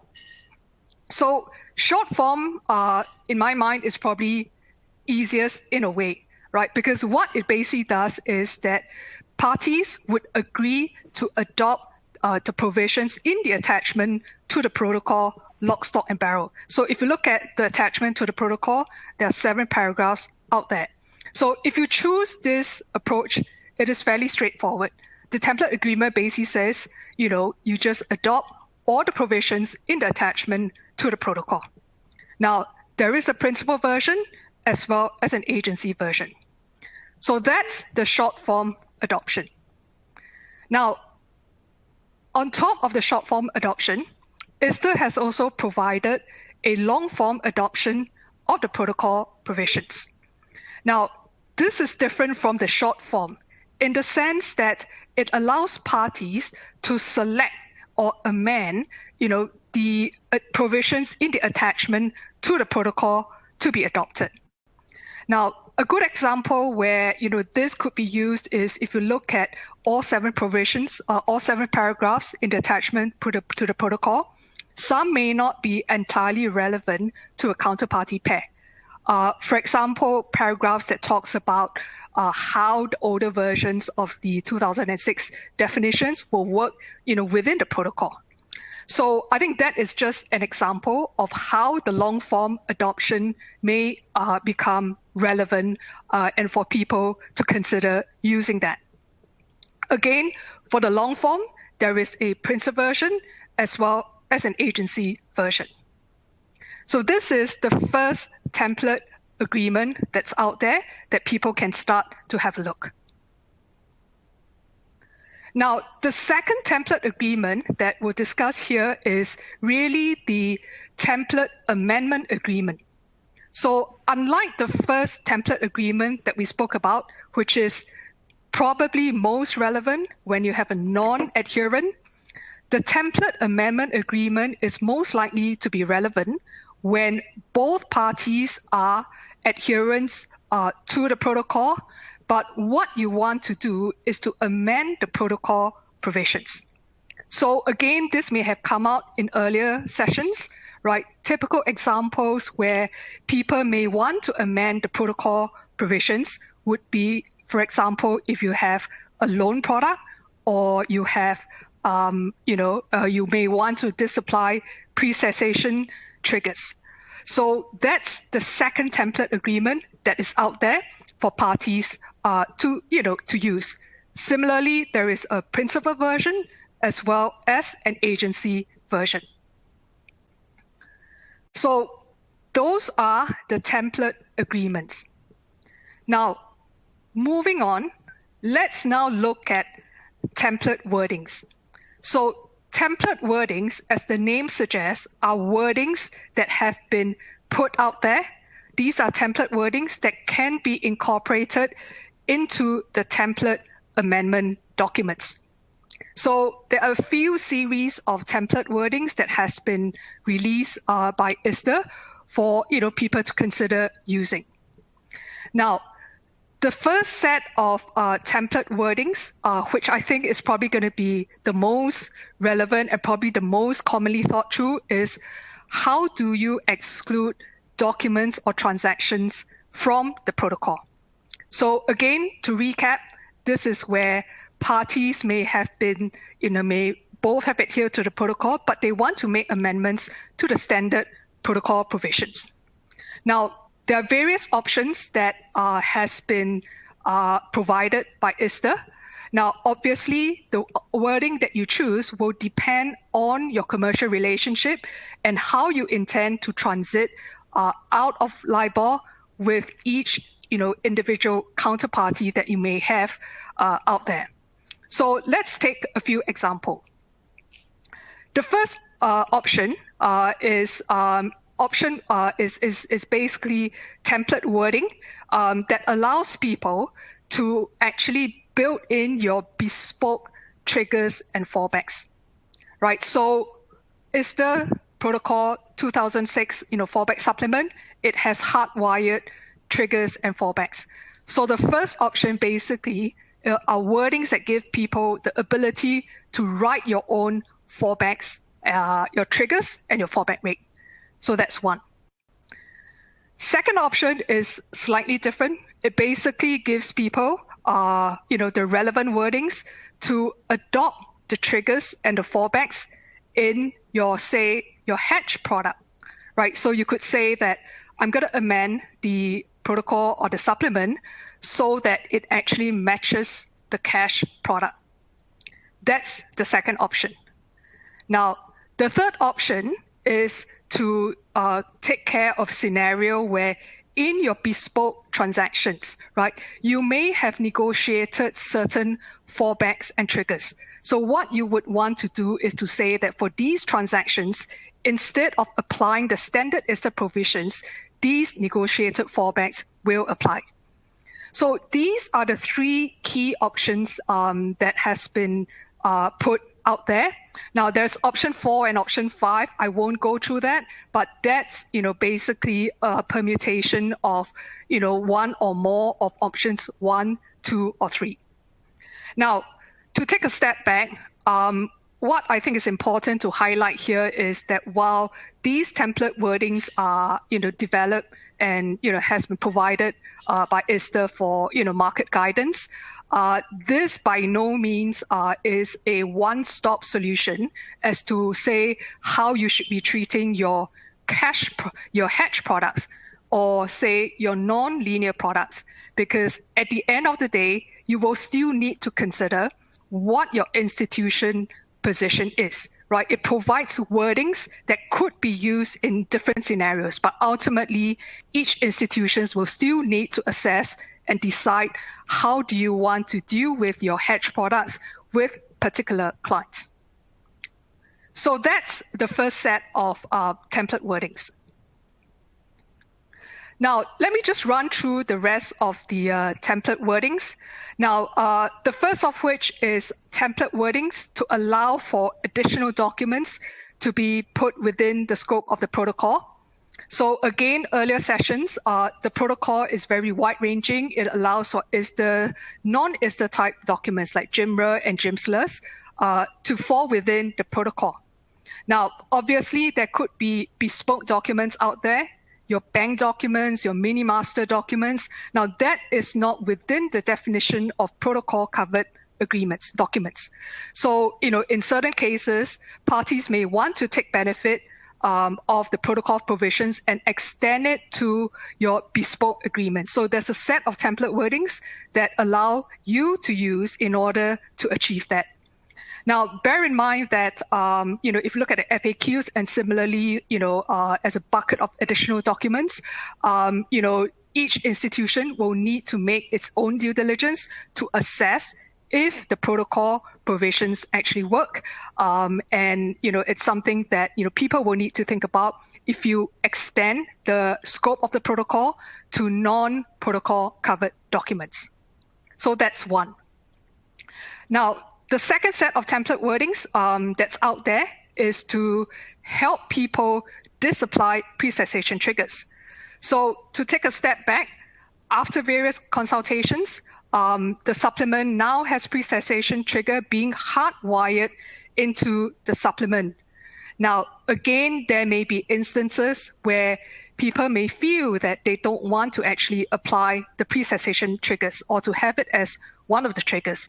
And that was, in fact, one of the requests that was put through by some market participants during the consultation process. So as a result, there has been wordings to help people disapply the pre-cessation triggers. Now, bear in mind that even when you should disapply the pre-cessation triggers, as of now, there is only one spread that will be published by Bloomberg.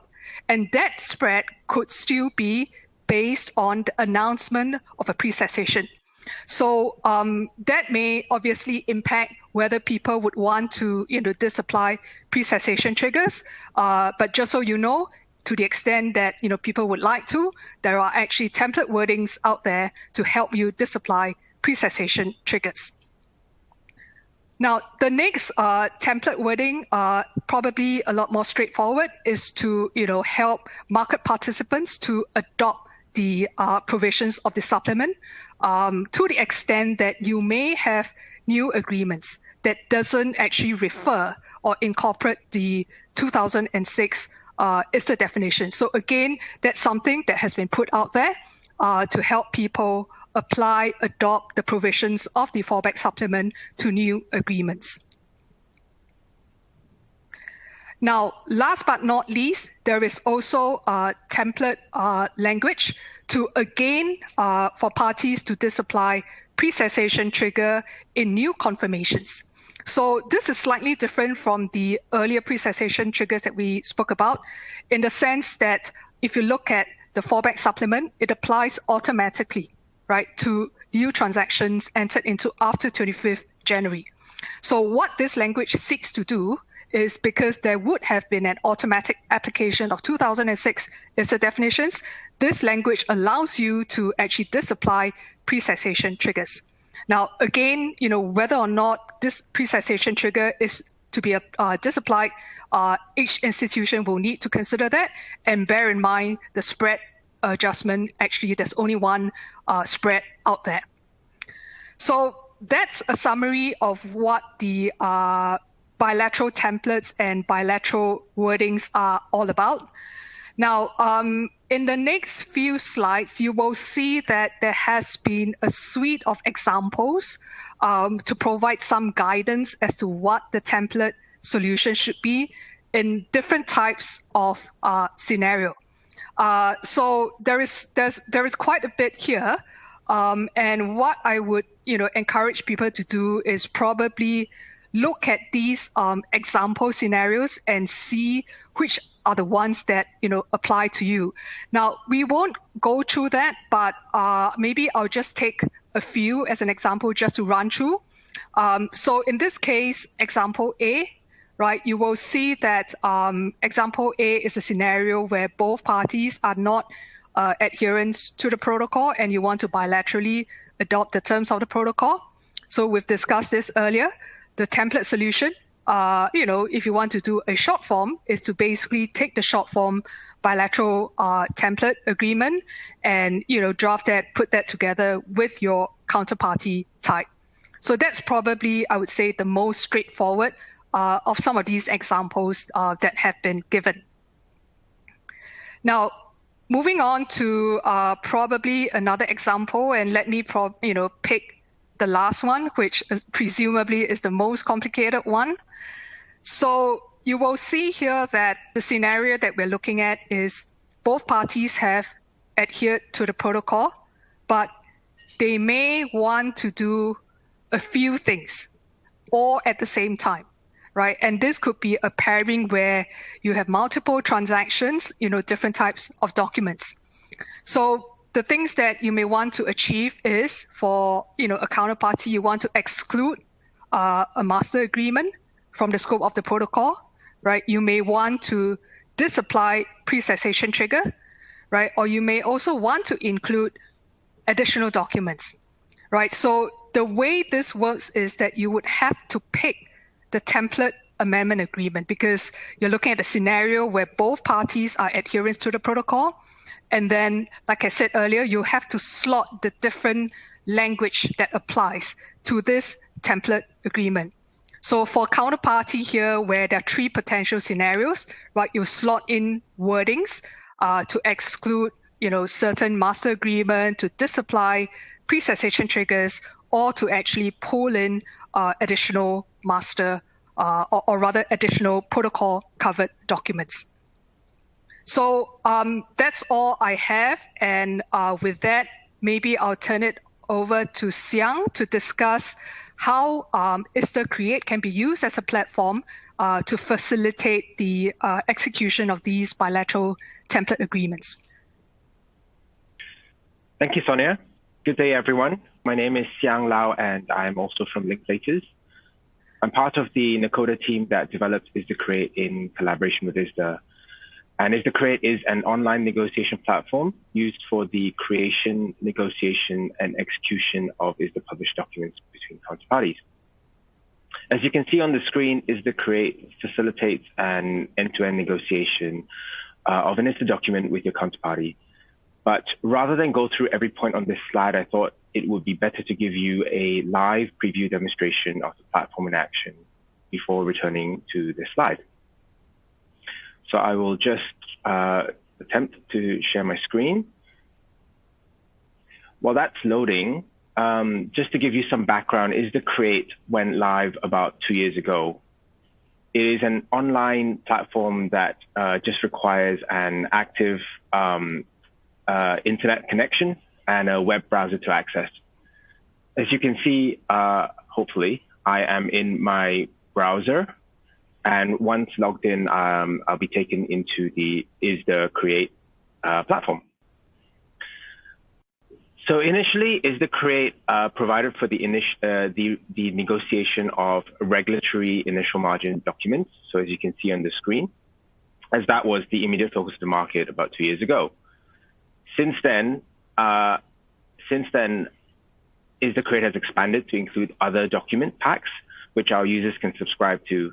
And one of those document packs is the interest rate reform documents, of which all of you listening here today are most interested in. As documents get published by ISDA, they will be digitized onto ISDA-Create and made available to subscribers of that document pack for them to be able to create, negotiate, and execute such document with the counterparty. Back onto the dashboard. This is where you would be able to manage all of your ongoing or completed negotiations on behalf of yourself or your team or your organization. So let's pick up one of the IBOR documents. I'm going to use the short form bilateral amendment agreement that Sonia spoke about just moments ago. Now the interface should be quite simple to understand. On the right is your document, which you would be drafting or negotiating on the platform. As Sonia mentioned, the bilateral amendment agreement enables parties to amend one or more of their existing documents to incorporate by reference the terms of the ISDA 2020 IBOR fallbacks protocol. As I scroll through the left active pane, you can see that there are radio buttons and drop-down boxes, which enable you to quickly and efficiently customize your document. So let's look at one of these, where the platform is telling me at the moment that the counterparty has proposed this option, where the amendment prevails for each amendment covered document.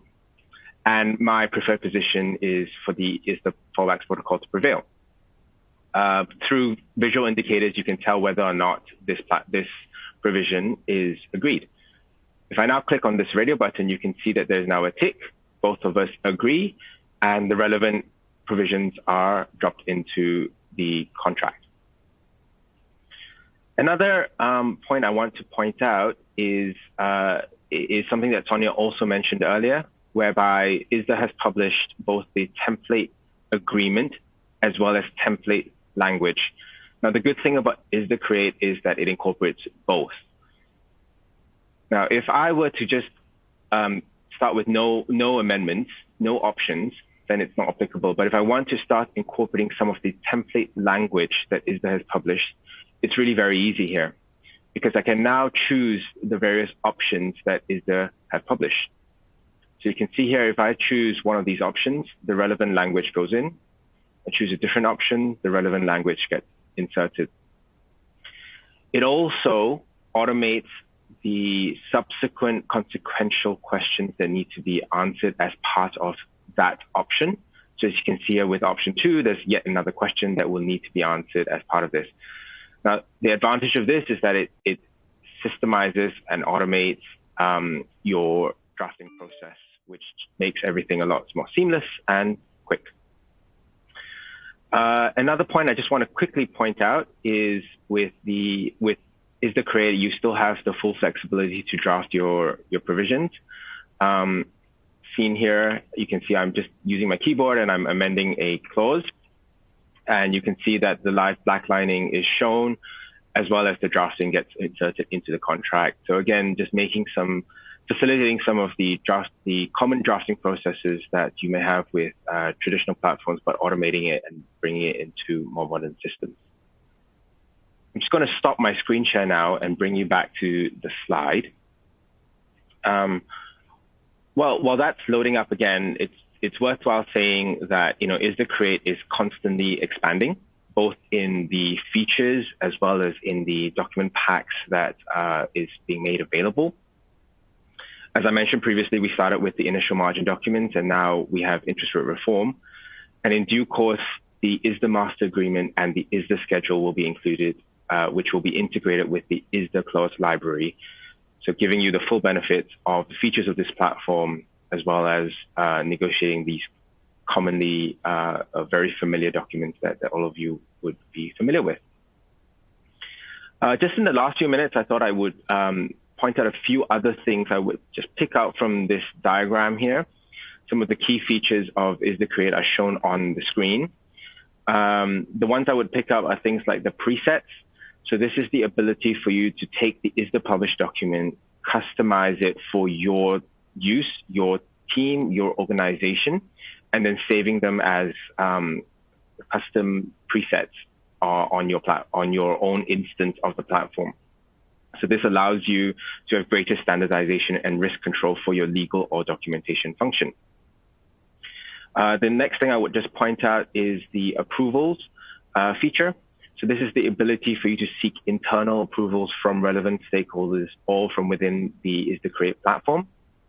ISDA-Create does not limit the number of users you can onboard onto the platform. So you're free to include anyone from outside of your immediate teams and give them access. What this means is that non-legal, non-documentation teams can log onto the platform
when you when you exercise that swaption, you get delivered a swap. Now, obviously, that's a little bit tricky because particularly at CCPs, if you're going to be delivered a swap, well then, unless the CCP clears it, it's going to be difficult to take possession of that swap, to have it put into your account. Now, in the case of LIBOR, yeah, that's okay. Generally speaking, with most IBORs, the CCPs will accept those swaps for clearing. But in the case that the risk-free rate version does not exist, then it may have difficulty accepting it, in which case you'll have to go back to a cash, collateralized cash price. And that is somewhat problematic because then you move into cash settlement, which is on the right.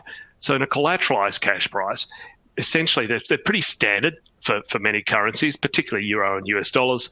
And what it does do is it takes a rate from a screen, in this case the ICE swap rate. It takes that rate and then it uses that to exercise the option. So is it in or out of the money? Then it calculates a cash settlement amount. But of course, you have to be able to discount that the difference between the two rates, so the swaption strike price and the actual swaption itself. So be aware of the fact that that discounting is actually quite meaningful, and it's recently changed, or it has been recently changed to allow for some level of choice.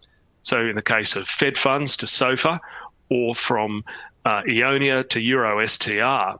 However, not everybody's taken up that option. So we do see a bit of a variety of ways in which that cash price can still be calculated.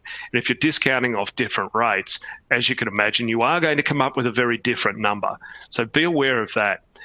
Where ICE swap rates are used as the way of calculating or of exercising that option, then the tricky thing then is that if such a rate exists, so where there was, say, a US dollar LIBOR rate, and there's now a SOFR rate, which is the fallback rate as published by ICE swap rate, well, then that's just a straight substitution.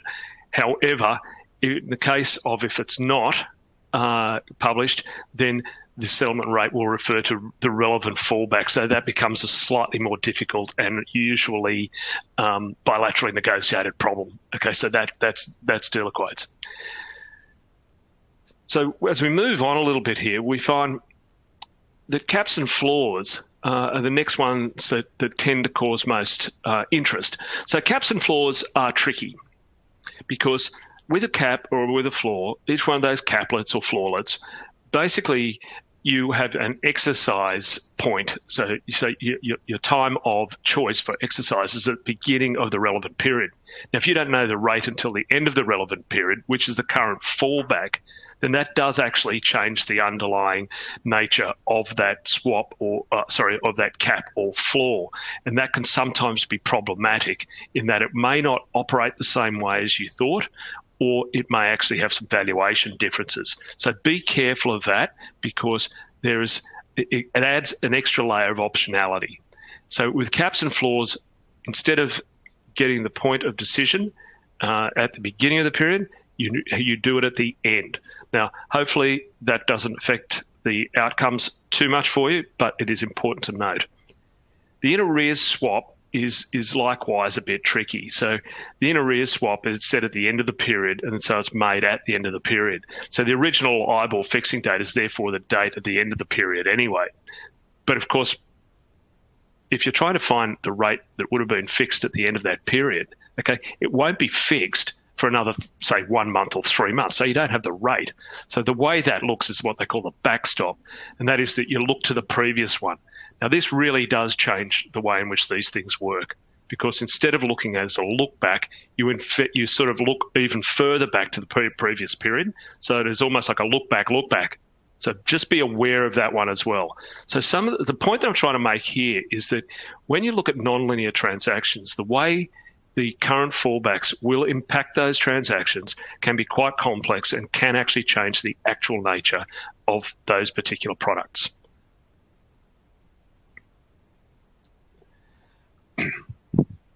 Okay, so range accruals as being an instrument which is in common use, Lots of people are investors in these. And effectively, the way these things work is that you observe LIBOR, and every day during the relevant period, the number of times that it's over a particular rate, then you count it. The number of times it's under a particular rate, you don't count it. Then effectively, you just add up all of those numbers and apply the correct number of dates when you're working out the coupon at the end of that period. Now, the tricky thing for this is that when you're looking at it from the perspective of a fallback, you don't know the rate. So instead of knowing it, you look back like 2 days, you can figure out what LIBOR is. You don't know the rate actually for another month or 3 months, say in a 1 month or 3 month coupon period. So that becomes quite tricky. So the original fixing day is not available, okay? It's not available for a month or two, a month or three. So this would result in the use of the fallback. So effectively, you've just got to be careful about how you do this one as well. So that when you're looking back, you are actually, you're using the rate, if you like, which was the previous 1 month, not the 1 month that you're looking at the moment. So a bit like those in arrears swaps, you effectively are applying the calculation to the previous period, not the current one. So just that will also take a little bit of adjustment in the way in which you're going to manage your pricing of these particular instruments. FRAs. FRAs still exist, though in most currencies they've been replaced by single period swaps for a variety of reasons, but they are still used. So FRAs are a little like our in arrears swaps. They're problematic because if you're going to make the reset the payment date, which is the top box, so the calculation period, you reset it and you make the payment, say in the US dollar case, 2 days later. So it's a normal sort of reset, but then you discount your payments and you settle that at the beginning, not at the end of the period. So clearly you don't have the rate at the beginning of the period. You've only got the rate from the previous period. So a little like what we were talking about before with range accruals and what we're talking about with in arrears swaps, you effectively move everything back a period, like a full period. So be prepared for that. So if you like, it does actually radically shift the way in which you're going to be able to use those particular products. So the fallback will actually backward shift the thing one full period. And that will be something of a challenge if you're trying to line up particular hedges against hedging products like FRAs.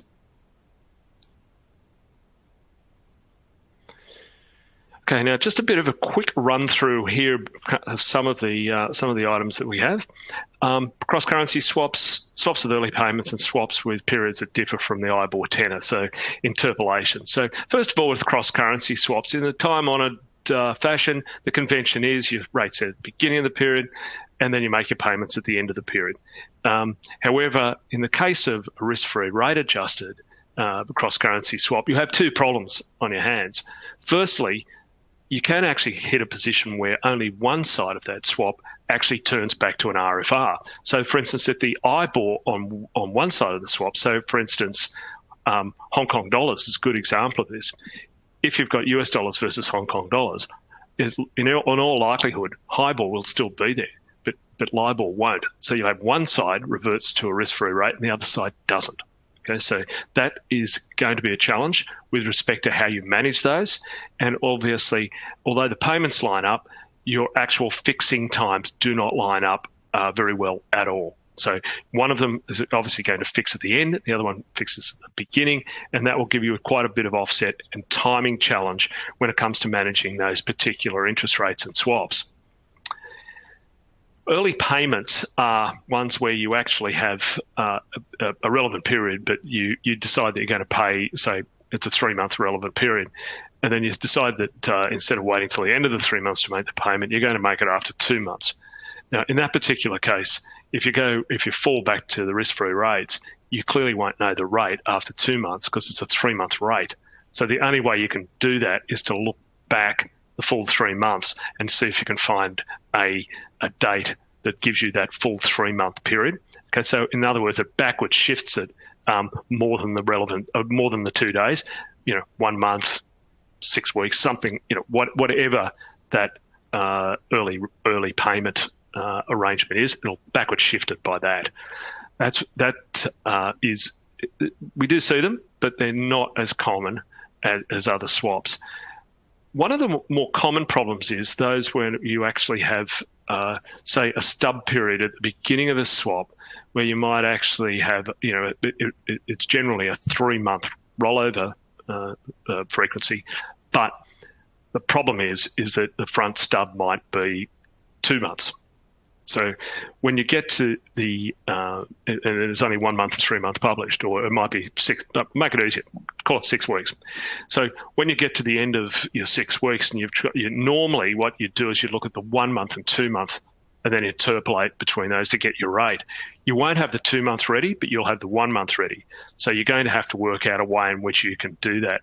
Now, there's a couple of different ways you can do it. You can use linear interpolation, or you can compound up and then try to work out what that actual spread is. The trick with it is that spreads won't be the same.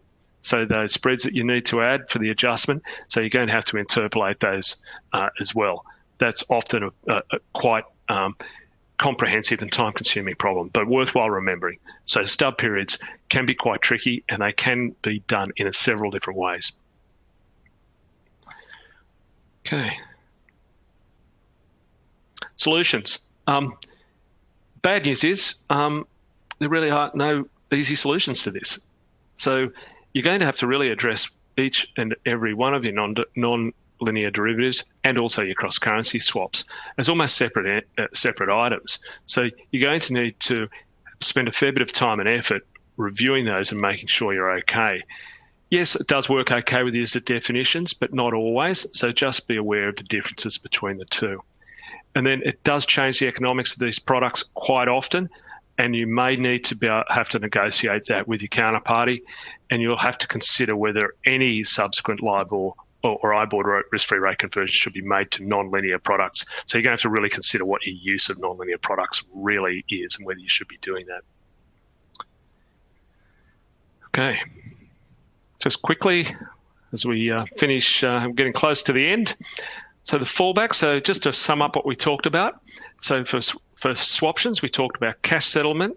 It's been difficult because of some of the discounting issues that make it not a straightforward process. It's been pretty contentious and it's still under debate. Most participants prefer not to bifurcate their books, and so they'll try to use one or the other approach, either Fed funds or SOFR, but probably they'll try to avoid using both. The other one is alignment with CCPs. Just be aware of that because they will tend to go with the SOFR rather than the Fed funds. Use of fallbacks for swaptions and constant maturity swaps, definitely under development there. There's still a lot of work to be done, and at the moment they tend to be more bilaterally negotiated as it hasn't quite fixed on a standard way of going. And the way in which we might handle our caps and floors and our legacy caps and floors, we briefly touched on that. Remember, the exercise dates can move and time for exercise decisions will need to be changed. You'll have to amend the way in which you're going to document and diarise this. The option is term risk-free rates. They're certainly under development in a number of currencies and may prove to be more appropriate for things like caps and floors, but they're still under development, and you'll have to keep an eye on those, because if they become usable, great. If they don't, you're going to have a plan B if you decide that's what you're going to use. And remember, these rates are observed each day rather than once, so it looks a little bit more like an Asian option rather than your standard options that you're using at the moment.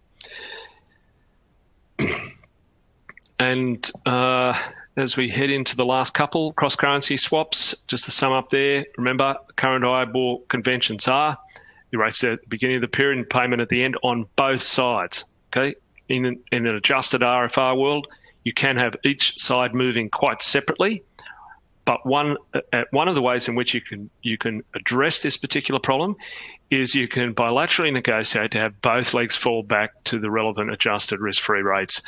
So in other words, both legs trigger if one leg triggers, and that's an active debate and will be part of the negotiations I expect next year.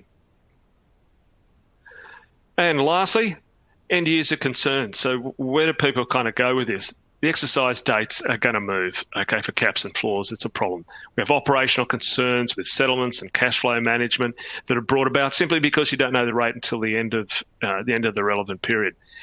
Some of these products are quite different, and they're economically different to the way in which LIBOR products are used. You'll need to have the internal capacity to manage it, and of course, the liquidity and transparency of risk-free rates or ARR products is certainly not that great at the moment. So we'll need to see a fair bit of growth in those things. Okay, that's it. We're done.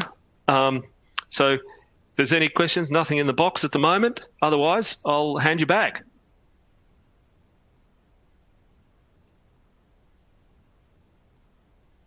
No? Nothing to go? Okay, so quick summary. Thank you. Thanks, John. We'll just turn to Jing now, just to give some final closing remarks. Okay. So Jing, thanks for that, John. Thank you. Hi, can you hear me? Yes, we can. Oh, okay, thank you. John, thank you very much for the very interesting session, very complicated. So with that, we've very much coming to the end of our session. What I want to go through in the next 5 minutes is to discuss what other the projects ETH will be doing next year. So the publication of the fallback protocol and supplement, doesn't mean that's the end of the work. The work is still ongoing. Okay. I think many of you have seen the recent transition roadmap published by FSC in relation to LIBOR. So what is mentioned in the FSC Global Transition Roadmap is that by the effective date of its fallback protocol, which is January 25, 2021, the market participants are strongly encouraged to adhere to the ISTA protocol. And where the protocol is not used, other appropriate arrangements will need to be considered to mitigate risk. It also says providers of cleared and exchange-traded products linked to LIBOR should also ensure that those incorporate equivalent fallback provisions as appropriate. So by the end of 2020, at a minimum, lenders should be in a position to offer non-LIBOR linked loan products to their customers. By May 2021, firms should, on the basis of a full assessment of their stock of legacy trades, have determined which can be amended in advance of end of 2021 and establish formalized plans to do so in cases where parties agree. The FSC transition roadmap also mentioned by May 2021, firms should aim to use robust alternative reference rates to LIBOR in new contracts wherever it's possible. By end 2021, firms should be prepared for LIBOR to cease. So all new business should either be conducted in alternative rates or be capable of switching and limited notice.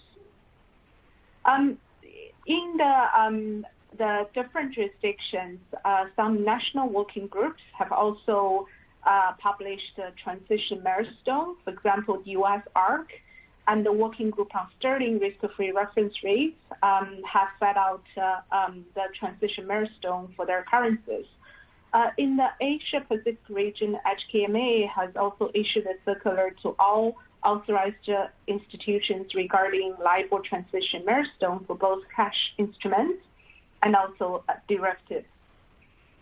The steering committee for SOAR transition to SORA in Singapore recently announced the industry timeline to support a shift away from the use of SOAR in financial products and accelerate usage of SORA. So you're reminded of all those forthcoming milestones. ISTA intends to publish overnight rate, which is a non-compounded version for the risk-free rate, which could, for example, be used in a simple average calculation or a calculation that uses a backward shift to look back or something similar. So our current definition booklet have already used the compounded rate.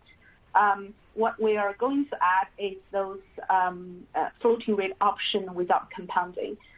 Rate options for risk-free rate-related benchmarks, including the SOFR index and averages published by the New York Fed, and the SONIA index published by Bank of England, and potentially rate options for other IFRs and IFR-related benchmarks based on market demand. So those we will also consider to publish, to include in our definition 2006 definition booklet.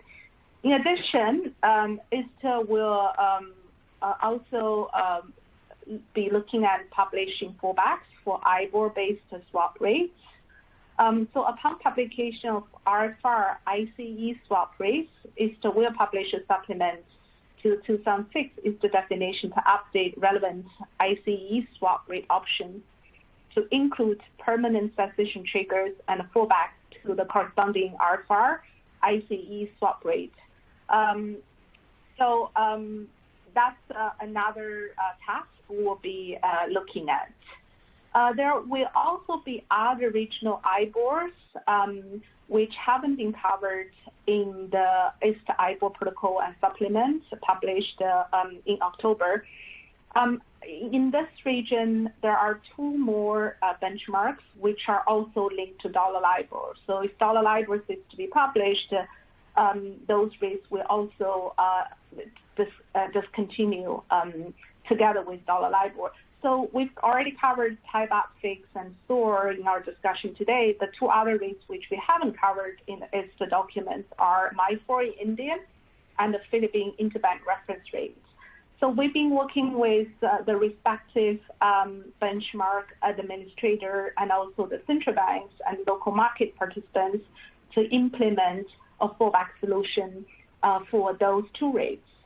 In addition, we also will be looking at the fallbacks for other regional IBORs. For example, New Zealand is one of the countries which has recommended a fallback rate, so we'll be working with New Zealand market participants to look at implementing contractual fallbacks for their benchmark.